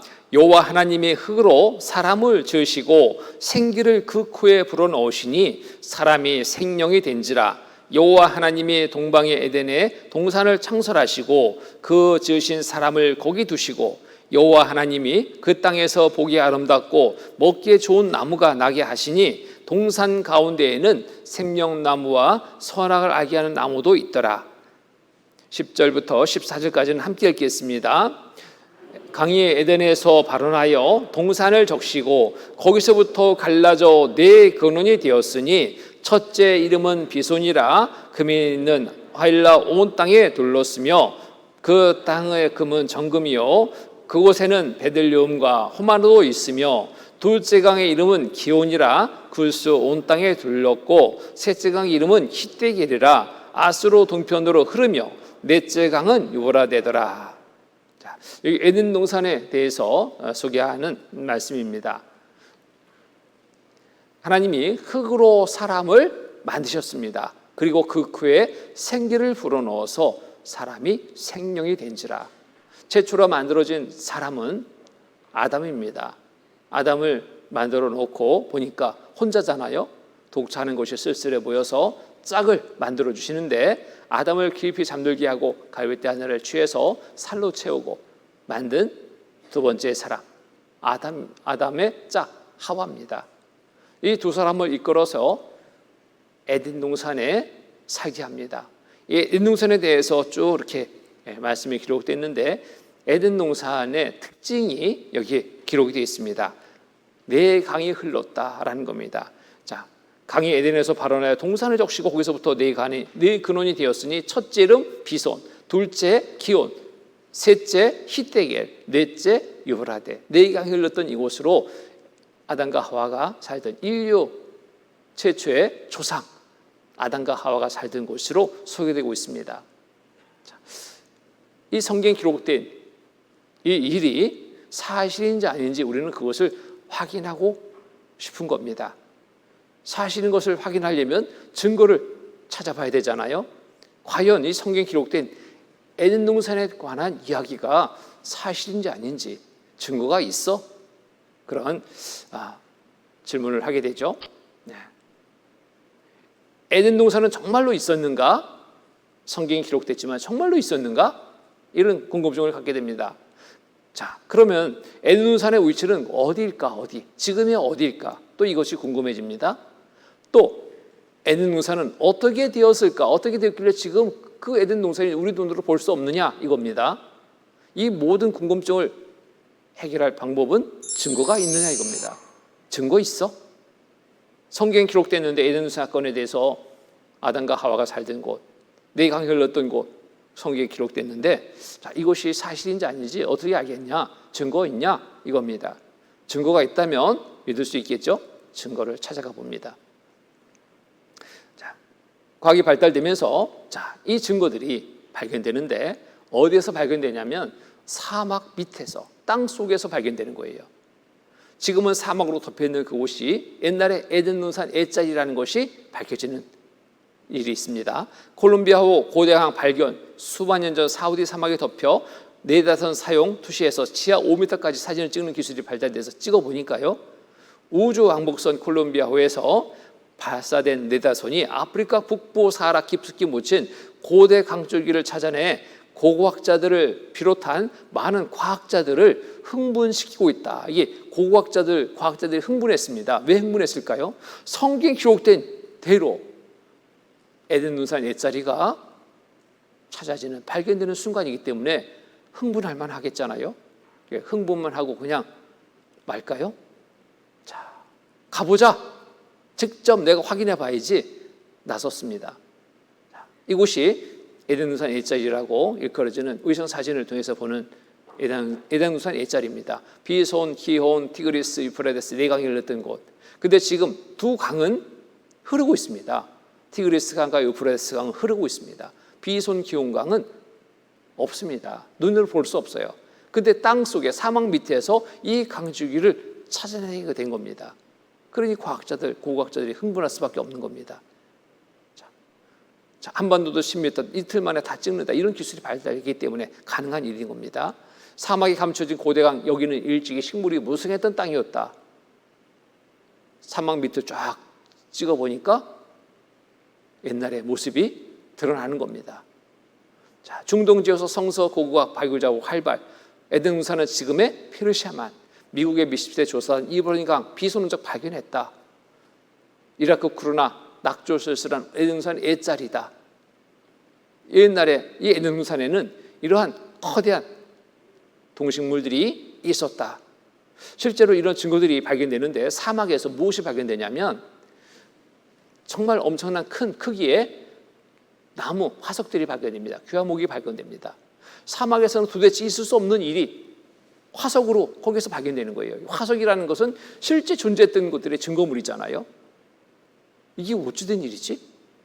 바로 에덴 눈산 옛자리를 일컬어주는 그곳에 사막에서 조사하다 보니까 이런 것들이 막 발견되고요.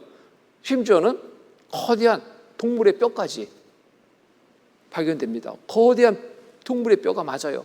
화석으로 발견됩니다. 그 옛날에 그 환경이 짐작이 되죠. 세계에서 가장 키 큰 나무, 지금 112m의 나무도 있는데 옛날에 에덴 눈산은 이런 나무들이 즐비했을 것이다 라고 고고학자들, 과학자들이 말하는 겁니다. 왜? 증거물들이 있기 때문에 이렇게 말하는 겁니다. 자, 지도를 펴놓고 본다면 이게 티그리스 강과 유프라데스 강이 흐르는 이곳입니다. 페르시아만 일대, 이곳이 에덴 눈산 옛자리다라고 밝혀지는 겁니다. 자, 이곳이죠. 사라는 녹색 초원이었다. 물소, 수렵, 벽화 등 발견, 입증 자료, 급격한 기후 변화로 사막화 추정했다. 자, 이 벽화들이 발견되는데 생활상이 그려진 벽화들, 그림 속에서 사막에서는 있을 수 없는 이 그림들이 여기서 발견되는 겁니다. 자, 보세요. 약 5,500년 전에 그려진 타셀 라젤의 이 암벽 그림은 그때의 생활상을 보여준다. 긴 뿔을 가진 가축들이 목초지로부터 돌아오고 있다. 아니, 사막에서 이런 솥대를 기를 수 있을까요? 사막에 풀 한 폭이 나무 한 그루 없습니다. 물도 없습니다. 도저히 있을 수 없는 일이죠. 그런데 그 옛날에 이곳은 사막이 아니었다. 목초지였다. 강물이 흐르고 있었다. 살기에 너무너무 좋은 곳이었다. 이것을 이 그림 속에서 우리는 살펴볼 수 있는 겁니다. 자, 선사시대 두 사냥꾼, 한때 사하라 중심부 풍부했던 사냥감에 조심스럽게 접근하고 있다. 사막에서 무슨 사냥을 합니까? 지금은 사막이지만 옛날에는 그렇지 않았다라는 겁니다. 여기에 또 학생 과학자 입시 실행 기사인데요. 배를 타고 사냥하는 장면입니다. 사막에서 배 탈 일이 뭐 있겠어요? 배는 어디 있어요? 물 위에 떠다니는 게 배지 않습니까? 강이 흐르고 있었고 그곳에 배를 띄우고 주변에 사냥감들, 지금 사냥하고 있는 그림이 그려진 거예요. 과학자들, 고고학자들 조사해 보니까 이런 하나하나의 증거들이 다 발견되는 겁니다. 옛날에는 이곳은 사막이 아니었다. 에덴 눈산 옛자리를 일컬어주는 이곳, 성경은 사실이다. 또 하나의 결정적인 증거는 석유가 이 페르시아만 일대 가장 많은 석유가 매장된 곳입니다. 석유가 만들어지려면 모래 썩어서 그 무엇이 아니라 바로 거대한 맘모스 동식물들이 갑작스러운 지각 변동에 땅속으로 들어가게 되고, 땅 속에는 열이 있잖아요. 열을 받고 위에서 누르는 압력에 의해서 오랜 기간 동안 그 속에서 있는 동안 화학작용이 일어나서 석유가 만들어지는데, 하필 그 다른 지역도 아니고 에덴 동산 옛자리를 일컬어지는 이곳에 이렇게 세계에서 가장 많은 석유가 매장됐다라는 것은 옛날에 이곳이 어떤 환경이 있는지를 짐작해 하는 거죠. 그런데 또 결정적인 것은 성경에 에덴 동산이 땅속으로 들어갔다라는 성경 말씀이 있습니다. 에스겔 31장 보겠습니다.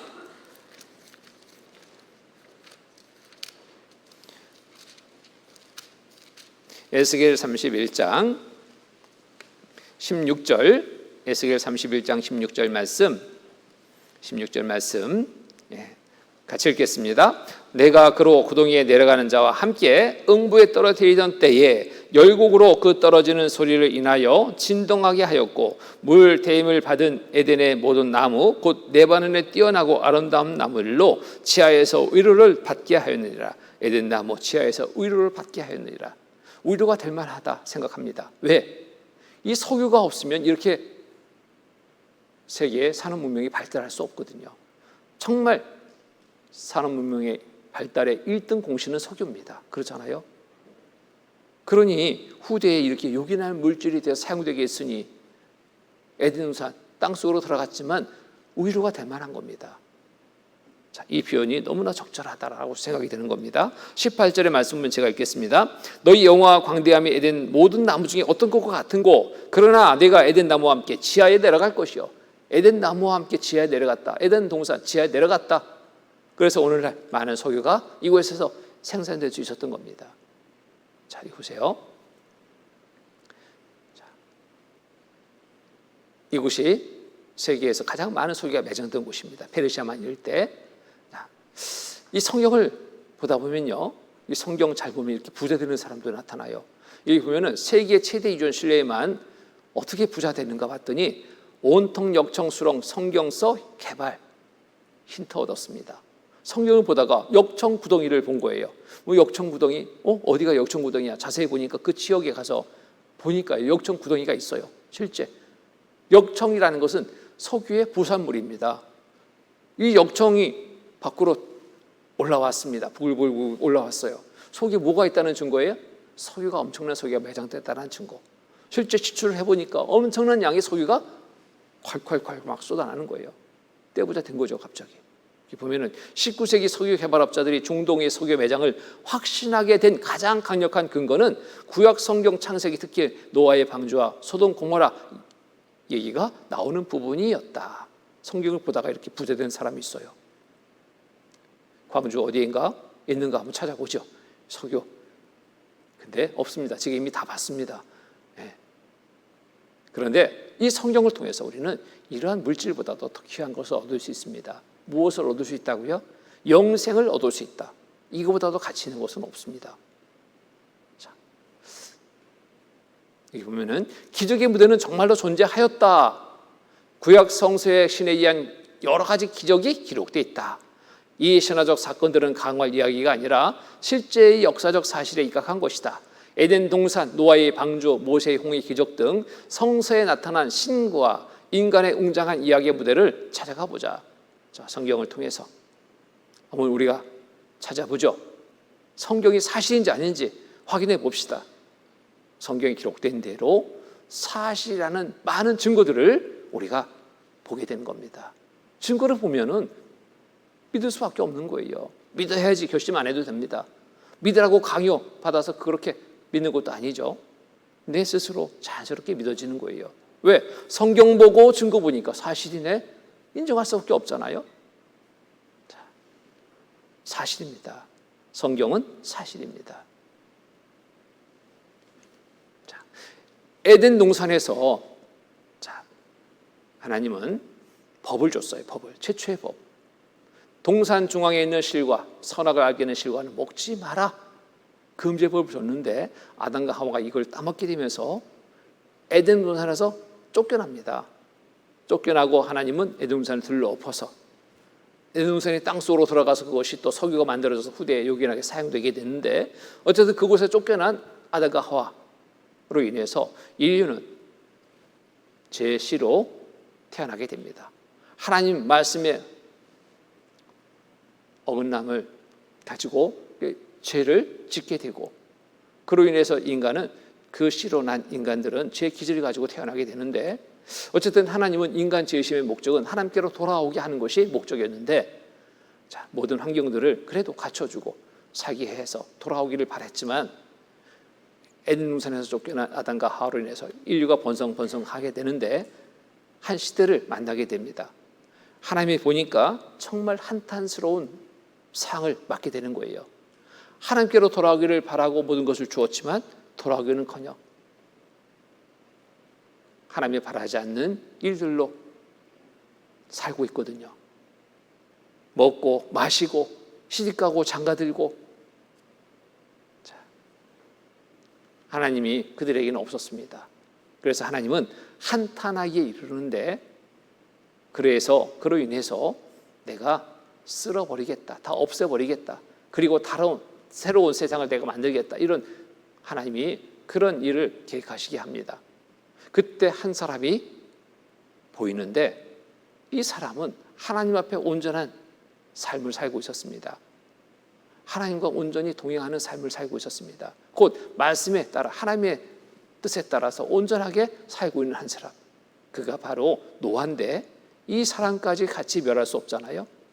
그래서 하나님은 노아에게 심판할 계획을 알게 하고 심판을 피할 수 있는 방도를 말씀해 줍니다.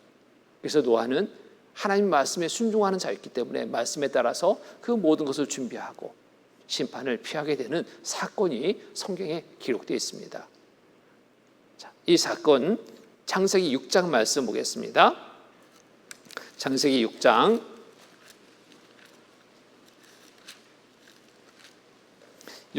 5절부터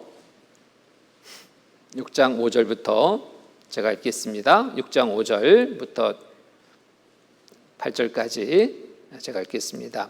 여호와께서 사람의 죄악이 세상에 관영함과 그 마음의 생각의 모든 계획이 항상 악할 뿐임을 보시고 땅 위에 사람 지으셨음을 한탄하사 마음에 근심하시고 가라사대 나의 창조한 사람을 내가 지면에서 쓸어버리되 사람으로부터 육축과 기는 것과 공중의 새까지 그러하리니 이는 내가 그것을 지었음을 한탄함이니라 하시니라. 그러나 노아는 여호와께 은혜를 입었더라. 노아의 사적은 이러하니라. 노아는 의인이요 당세 완전한 자라. 그가 하나님과 동행하였으며 그가 세 아들을 낳았으니 셈과 함과 야벳이라. 때에 온 땅이 하나님 앞에 폐기하여 강포가 땅에 충만한지라. 하나님이 보신즉 땅이 폐기하였으니 이는 땅에서 모든 혈육 있는 자의 행위가 폐기함이었더라. 13절부터 16절까지 말씀을 같이 읽겠습니다. 하나님이 노아에게 이르시되 모든 혈육 있는 자의 강포가 땅에 가득함으로 그 끝날이 내 앞에 이르렀으니 내가 그들을 땅과 함께 멸하리라. 너는 잣나무로 너를 위하여 방주를 짓되 그 안에 간들을 막고 역청으로 그 안팎에 칠하라. 그 방주의 제도는 이러하니 장이 300규빗, 광이 50규빗, 고가 30규빗이며 거기 창들을 내되 위에서부터 한 규빗에 내고 그 문은 옆으로 내고 상, 중, 하 3층으로 할지니라. 노아 홍수 사건에 대해서 성경에 기록되어 있는데, 자, 이것이 우리는 사실인지 아닌지 이제 확인해야 됩니다. 증거가 있는지 확인할 때 사실인 것이 확인되죠. 노아 홍수 사건은 사실인가? 성경에 기록되어 있지만 이 사건이 사실인지 아닌지 우리는 증거를 봐야 됩니다.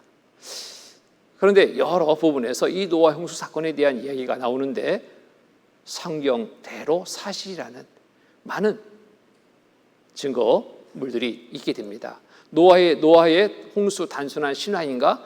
역사적 사실 입증 연구 활발. 이루어졌습니다. 노아 홍수 관련서라들 이상한 일치, 성경에 기록된 이 노아의 홍수 사건에 대해서 이야기가 전해지는데 세계 곳곳에서 그 이야기가 전해지는데 하나의 사건을 두고 이야기하는 거예요. 노아 홍수 사건, 그 이야기를 하고 있는 겁니다. 북극 피지든 곳곳 같은 기록 전해져 그때 흔적이 있다는 발견, 사실성 반증. 성서의 내용과 비슷한 홍수 전설이 메소포타미아 각 지역에서 발견되었다. 갖가지 화석 맘모스 때 다증 나무 대홍수 입증. 500마리 한꺼번에 땅속에 파묻혀 다른 가설로는 설명 안 되는 지층 구조들. 조사해 보니까요, 정말 이 홍수 사건 외에는 달리 설명할 방법이 없는 것들을 발견하게 되는 겁니다. 히말라야 산맥의 샌드위치, 여기에서도 홍수 사건에 뒷받침하는 많은 증거들이 발견됩니다. 세계에서 제일 높은 산들로 연결되어 있는 히말라야 산맥, 여기서도 지층의 샌드위치를 볼 수 있다. 그리고 불가사의하게도 해민보다 8,000m나 높은 이 지층에서 해저에서 밖에는 살지 않았던 조개 화석이 발견된 것이다. 이 8,000m 높은 곳에 어떻게 조개가 살 수 있습니까? 그 화석이 여기에서 어떻게 발견됩니까? 홍수 사건 외에는 달리 설명할 방법이 없는 겁니다. 홍수가 나서 다 물에 잠겼다. 성경에 그렇게 기록되고 있는데 보죠. 창세기 7장 보겠습니다. 7장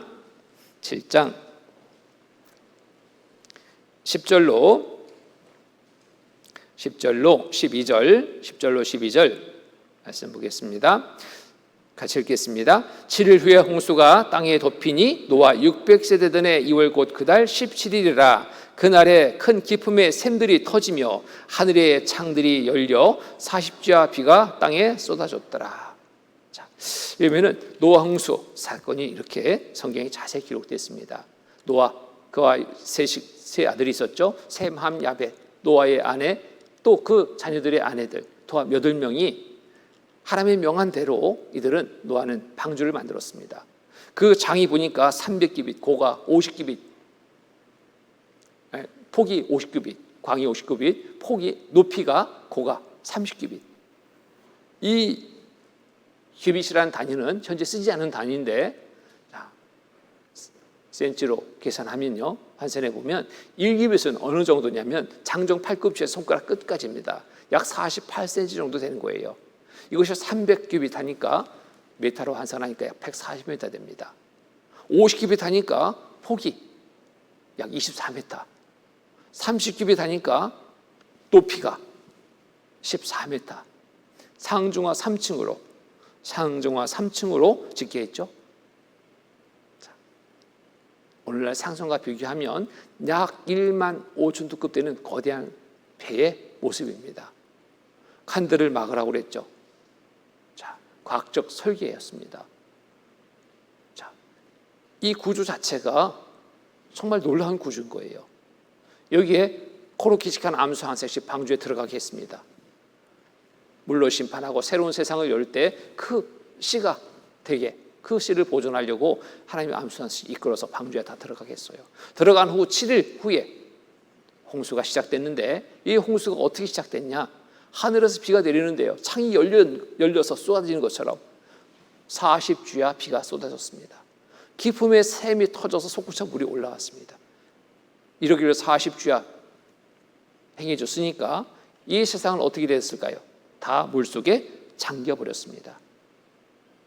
여기에 7장 17절 말씀 보면은 17절 말씀 제가 읽겠습니다. 홍수가 땅에 40일 있었는지라 물이 많아져 방주가 땅에서 떠올랐고 물이 더 많아져 땅이 창일하매 방주가 물 위에 떠다녔으며 물이 땅에 더욱 창일하매 천하의 높은 산이 다 덮였더니 물이 불어서 15규빗 오르매 산들이 덮인지라 땅 위에 움직이는 생물이 다 죽었으니 곧 새와 육축과 들짐승과 땅에 기는 모든 것과 모든 사람이라. 육지에 있어 고로 생물의 기식을 호흡하는 것은 다 죽었더라. 다 죽었습니다. 하나님이 정말 인간 지심을 한탄해서 쓸어버리고 작정했는데 다 쓸어버린 거예요. 물로 쓸어버린 거예요. 자, 8장 1절로 4절 말씀입니다. 8장 1절로 4절 같이 읽겠습니다. 하나님이 노아와 그와 함께 방주에 있는 모든 들짐승과 육축을 권념하사 바람으로 땅 위에 불게 하심에 물이 감하였고 깊음의 새인과 하늘의 창이 막히고 하늘에서 비가 그침에 물이 땅에서 물러가고 점점 물러가서 150일 뒤에 감하고 7월 곧 그달 17일에 방주가 아라랏산에 머물렀으며, 이 방주가 아라랏산에 머물렀다라고 성경에 기록되어 있습니다. 자, 이 홍수 사건이 기록된 대로 사실인지 아닌지 확인해 보는데 많은 증거들이 여기 발견되는 거예요. 자, 여기 보면은 지각층 70% 퇴적함, 대응수 뒷받침하고 있다. 고지대 수억 마리 물고기 화석, 높은 산 꼭대기에 높은 곳에 수억 마리, 수십 마리도 아니고 수억 마리 물고기 화석이 있다는 것은 누가 여기다 갖다 놨을까요? 그럴 수 없는 거예요. 홍수, 이 홍수 사건 때 홍수가 나서 높은 산도 덮었습니다. 그때 높은 산 꼭대기에 이런 물고기가 올라갈 수 있었겠죠. 또 동시에 지각 변동이 일어났어요. 홍수 사건 외에는 다른 어떤 것으로도 설명이 안 되는 겁니다. 자, 우리나라에도 홍수 사건의 증거가 볼 수 있는 곳이 있죠.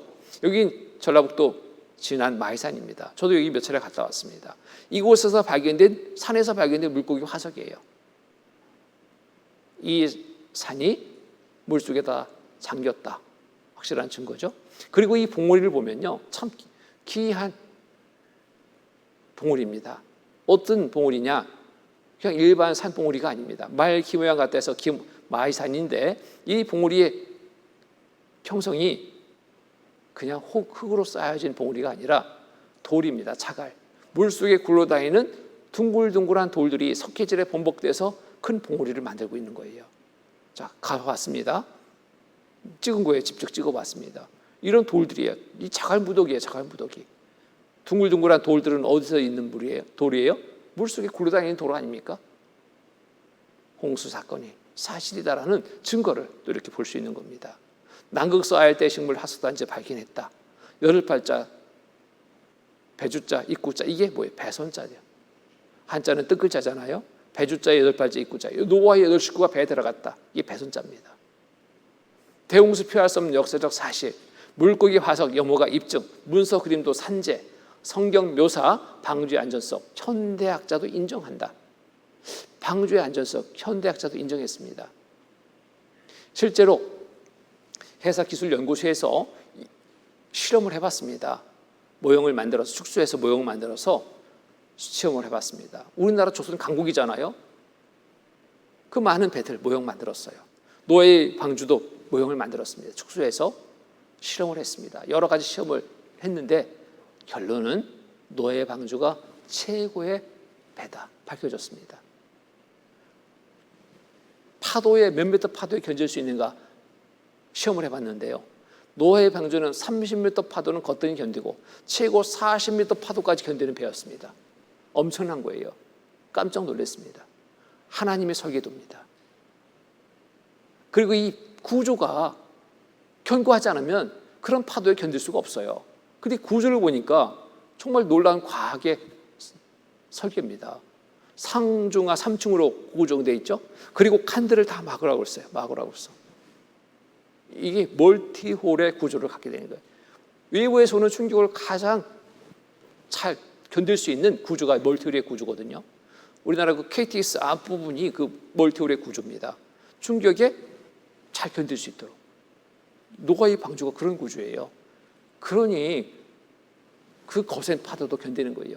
웬만한 배들은 높은 파도 쳤는데 올라갔다가 떨어지는 순간에 다 그냥 두동강이 날 수도 있습니다. 박살 날 수 있어요. 근데 노아의 방주는 그런 구조가 아니라는 겁니다. 정말 하나님이 주신 설계도는 완벽하다 말할 수밖에 없죠. 자, 성경 묘사 방주의 안전성 현대학자도 인정했습니다. 인정. 노아의 대홍수 실제로 있었다. 동아일보에 실린 기사입니다. 이렇게 신문에 낼 수 있는 것은 뭘까요? 증거가 확실하기 때문에 실제로 있었다, 사실이다 라고 말하는 겁니다.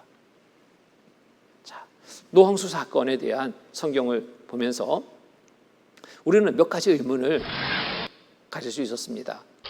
뭐냐? 물은 어디서 왔길래 40째 비가 쏟아졌느냐? 이런 의문인데 이미 하나님이 준비해 놓은 그 물이 쏟아진 겁니다. 창세기 1장 6절 7절을 말씀하면 하나님이 가라사대 물 가운데 궁창이 있어 물과 물로 나뉘게 하리라 하시고 하나님이 궁창을 만드사 궁창 아래 물과 궁창 위의 물로 나뉘게 하심에 그대로 되니라. 궁창 위의 물, 궁창 아래 물, 홍수 때 다 쏟아지고 터져 솟구쳐 올라왔습니다. 이미 준비된 물이 쏟아져서 온 지구를, 높은 산도 덮어버린 겁니다. 그러면 이 물이 어디 갔길래 지금과 같은 환경이 될 수 있었더냐, 이게 궁금하잖아요. 물은 어디로 갔냐, 어디로? 성경은 이 부분에 대해서도 명확하게 말씀하고 있습니다. 자, 시편 34편 7절에 보면은 저가 바닷물을 모아 무더기같이 쌓으시며 깊은 물을 곳간에 두시다. 물을 어떻게 물러가게 했는가? 지금과 같은 환경을 만들 수 있었는가 봤더니 물을 무더기같이 쌓아 올렸대요. 그리고 물 곳간을 만들어서 그곳에 가두었대요. 자, 누가? 하나님이. 남방 밀실에서는 광풍이 이르고 북방에서는 찬 기운이 이르며 하나님이 부으시는 기운에 얼음이 얼고 물의 넓이가 줄어지느니라. 얼음을 얼려서 높이 쌓아 올린 거예요. 그러니까 물의 넓이가 줄어드는 거죠. 오늘과 같은 이러한 환경이 만들어지셨던 겁니다. 자, 하나님이 하셨죠. 이 일을 신속히 행했습니다.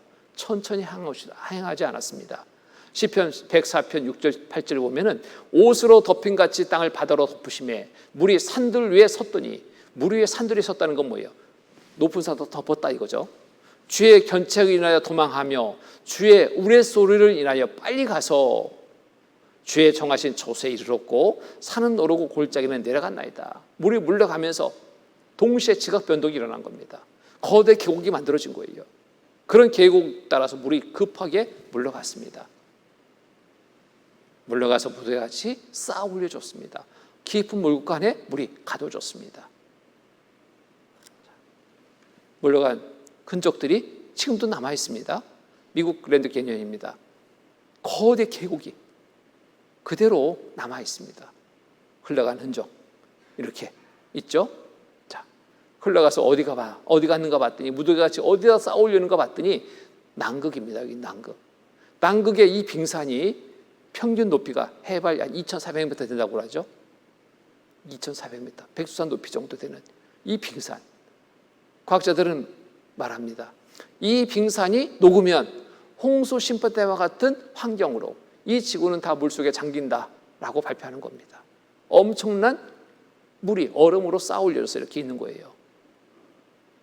하나님이 부으시는 기운에 이렇게 얼음이 얼려져서 쌓아 올려졌습니다. 남극 북극에 있는 얼음들.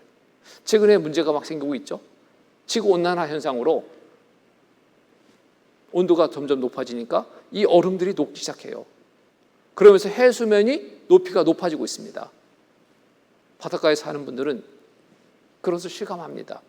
저도 제주에 살 때 정말 실감했습니다. 제주에 아주 아름다운 경치 중에 한 곳이 용머리 해안이라는 곳이 있어요. 그곳에 가면 너무너무 그 해안이 너무 아름다워서 관광객들이 참 많이 가는 곳이거든요. 제가 제주에 살 때 초기에는 그곳에 가는데 전혀 지장이 없었습니다. 아무 데나 가도 됐어요. 그것을 돌아볼 수 있었거든요. 근데 어느 순간부터 가니까 못 들어간대. 딱 막아놨어. 왜요?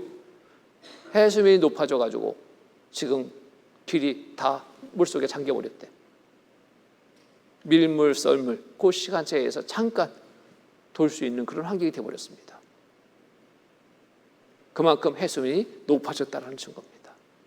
점점점 높아지고 있습니다. 점점 이 얼음들은 녹고 있기 때문에 이 얼음이 다 녹는다면 홍수 심판 때와 같은 환경이 된다.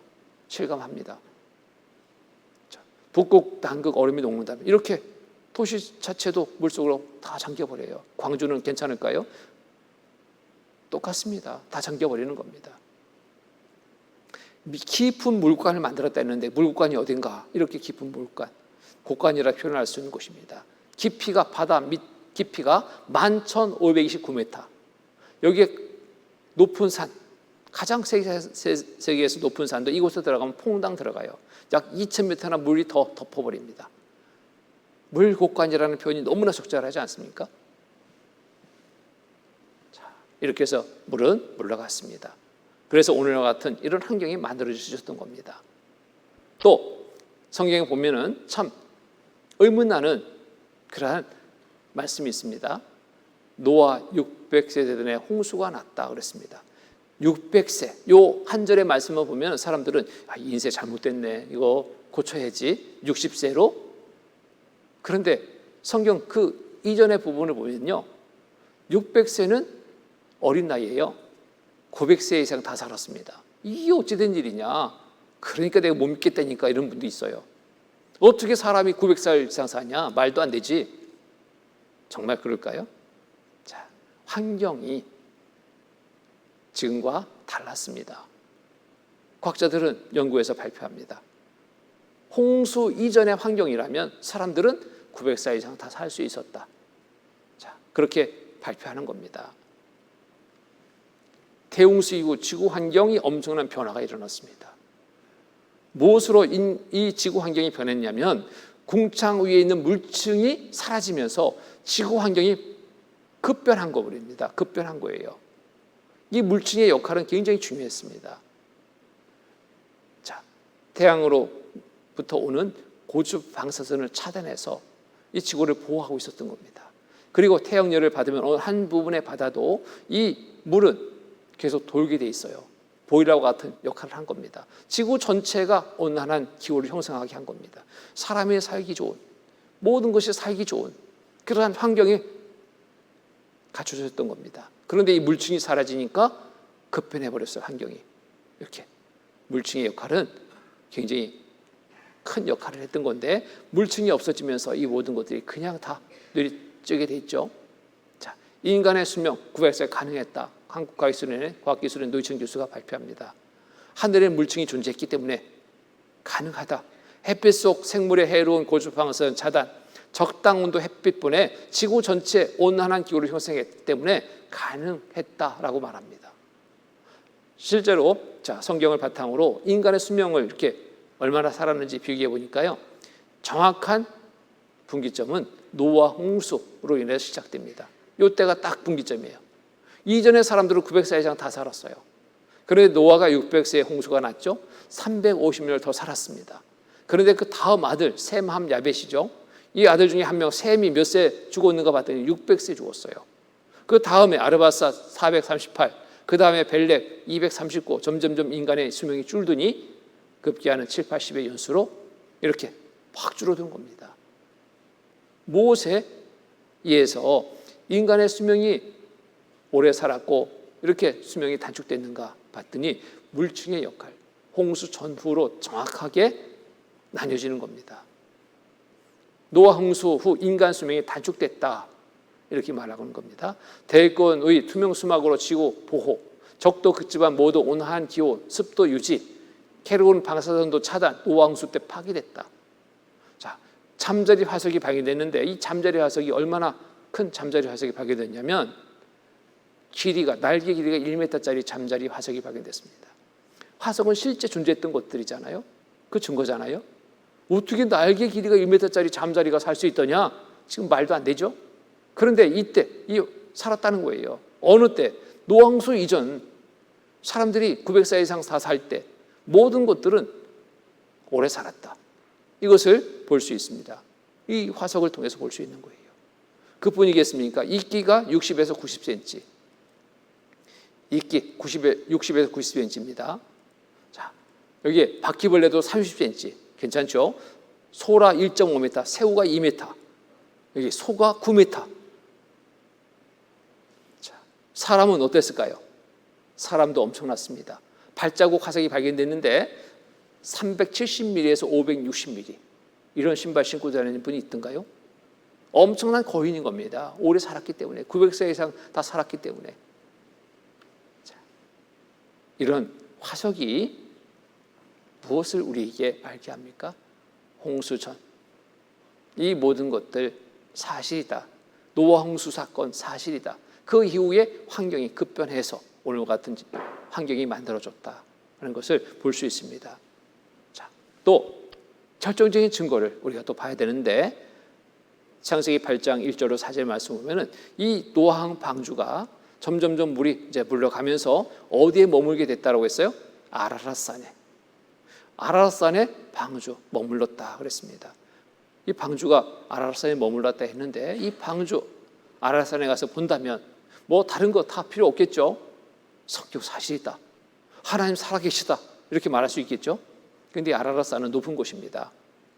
높은 곳이기 때문에 쉽게 가서 볼 수가 없어요. 정말 많은 위험이 따릅니다. 자, 이곳에서 방주가 발견됐습니다. 신문에 난 기사입니다. 산꼭대기에 큰 배의 화석. 어디냐 여기는? 봤더니 성경에 기록된 대로 소련과 국경 근처에 있는 터키 아라рат산, 높이가 얼마큼 높은가 봤더니 5,156m 위에서 거대한 배의 화석이 발견되었습니다. 길이가 140m, 노아의 방주 140m, 약 140m라고 그랬죠. 자, 1만 5초급 상승과 비교될 만큼 큰 배의 화석이 어째서 백두산 두가 쫄쫄되는 해발 4,200m 높은 곳에 올라와 있었는지 참 괴상한 이야기가 아니겠어요? 그런데 자, 이것은 금년 8월 미국의 탐험대가 이 산에 올랐다가 발견한 것인데 배의 나무 조각을 갖다가 정밀하게 분석한 결과 배가 만들어진 시대를 밝혀내고 이것은 신화에 나오는 노아의 뱀이 틀림없다고 말하고 있습니다. 신화입니까? 성경입니까? 성경에 나오는 노아의 뱀 틀림없다.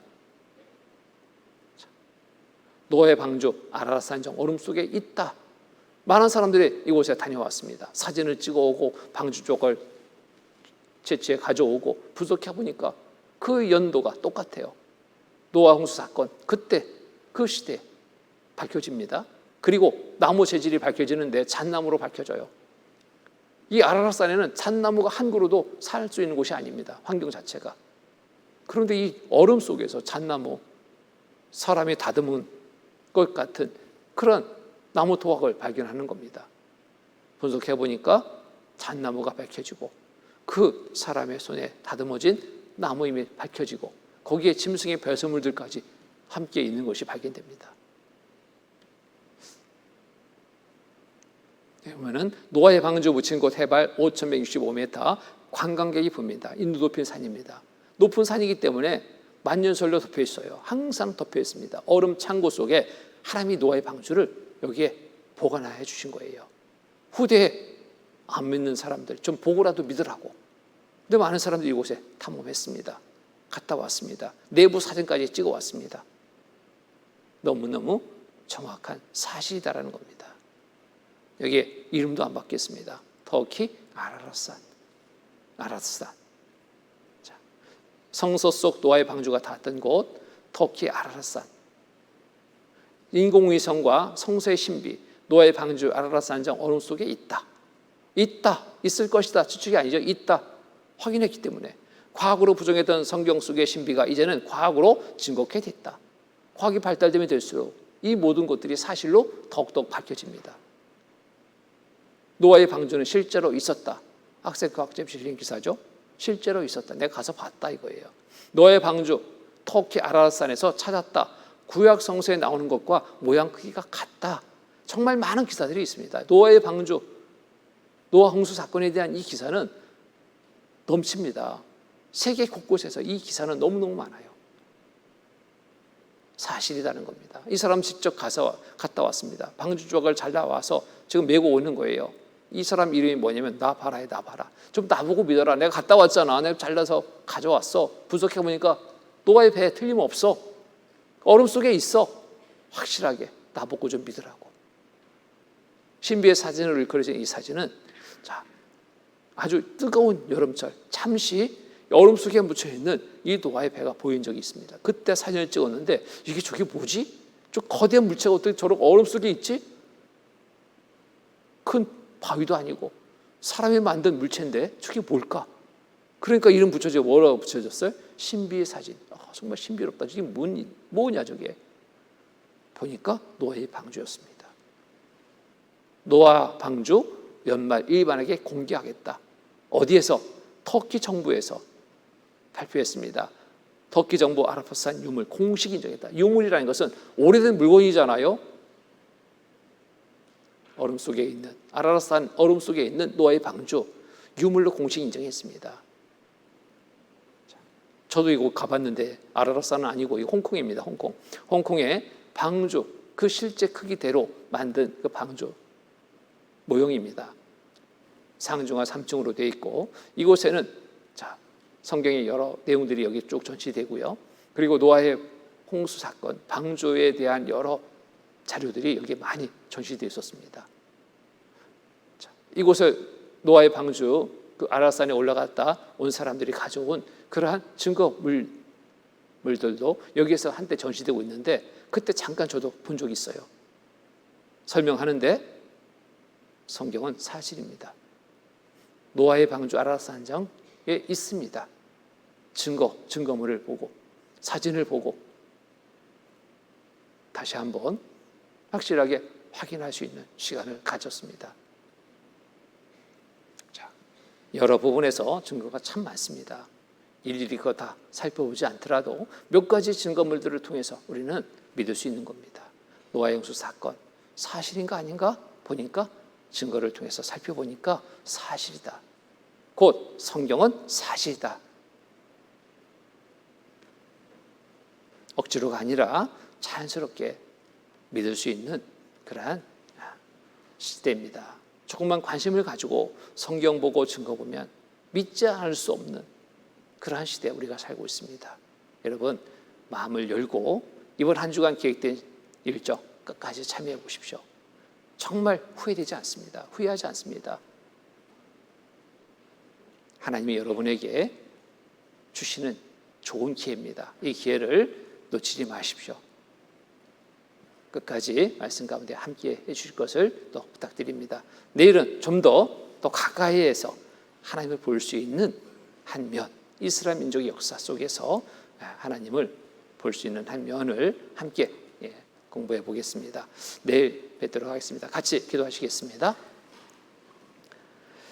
거룩하시고 자비로우신 하나님 아버지, 감사합니다. 오늘도 한 시간 허락해 주셔서 성경을 통해서 또 하나님의 살아계심을 알게 하시니 감사합니다. 말씀 가운데 참여한 모든 분들 끝까지 말씀을 잘 듣고 올바른 믿음으로 하나님이 주시고자 하는 귀한 영생의 선물 얻을 수 있도록 도와주시옵소서.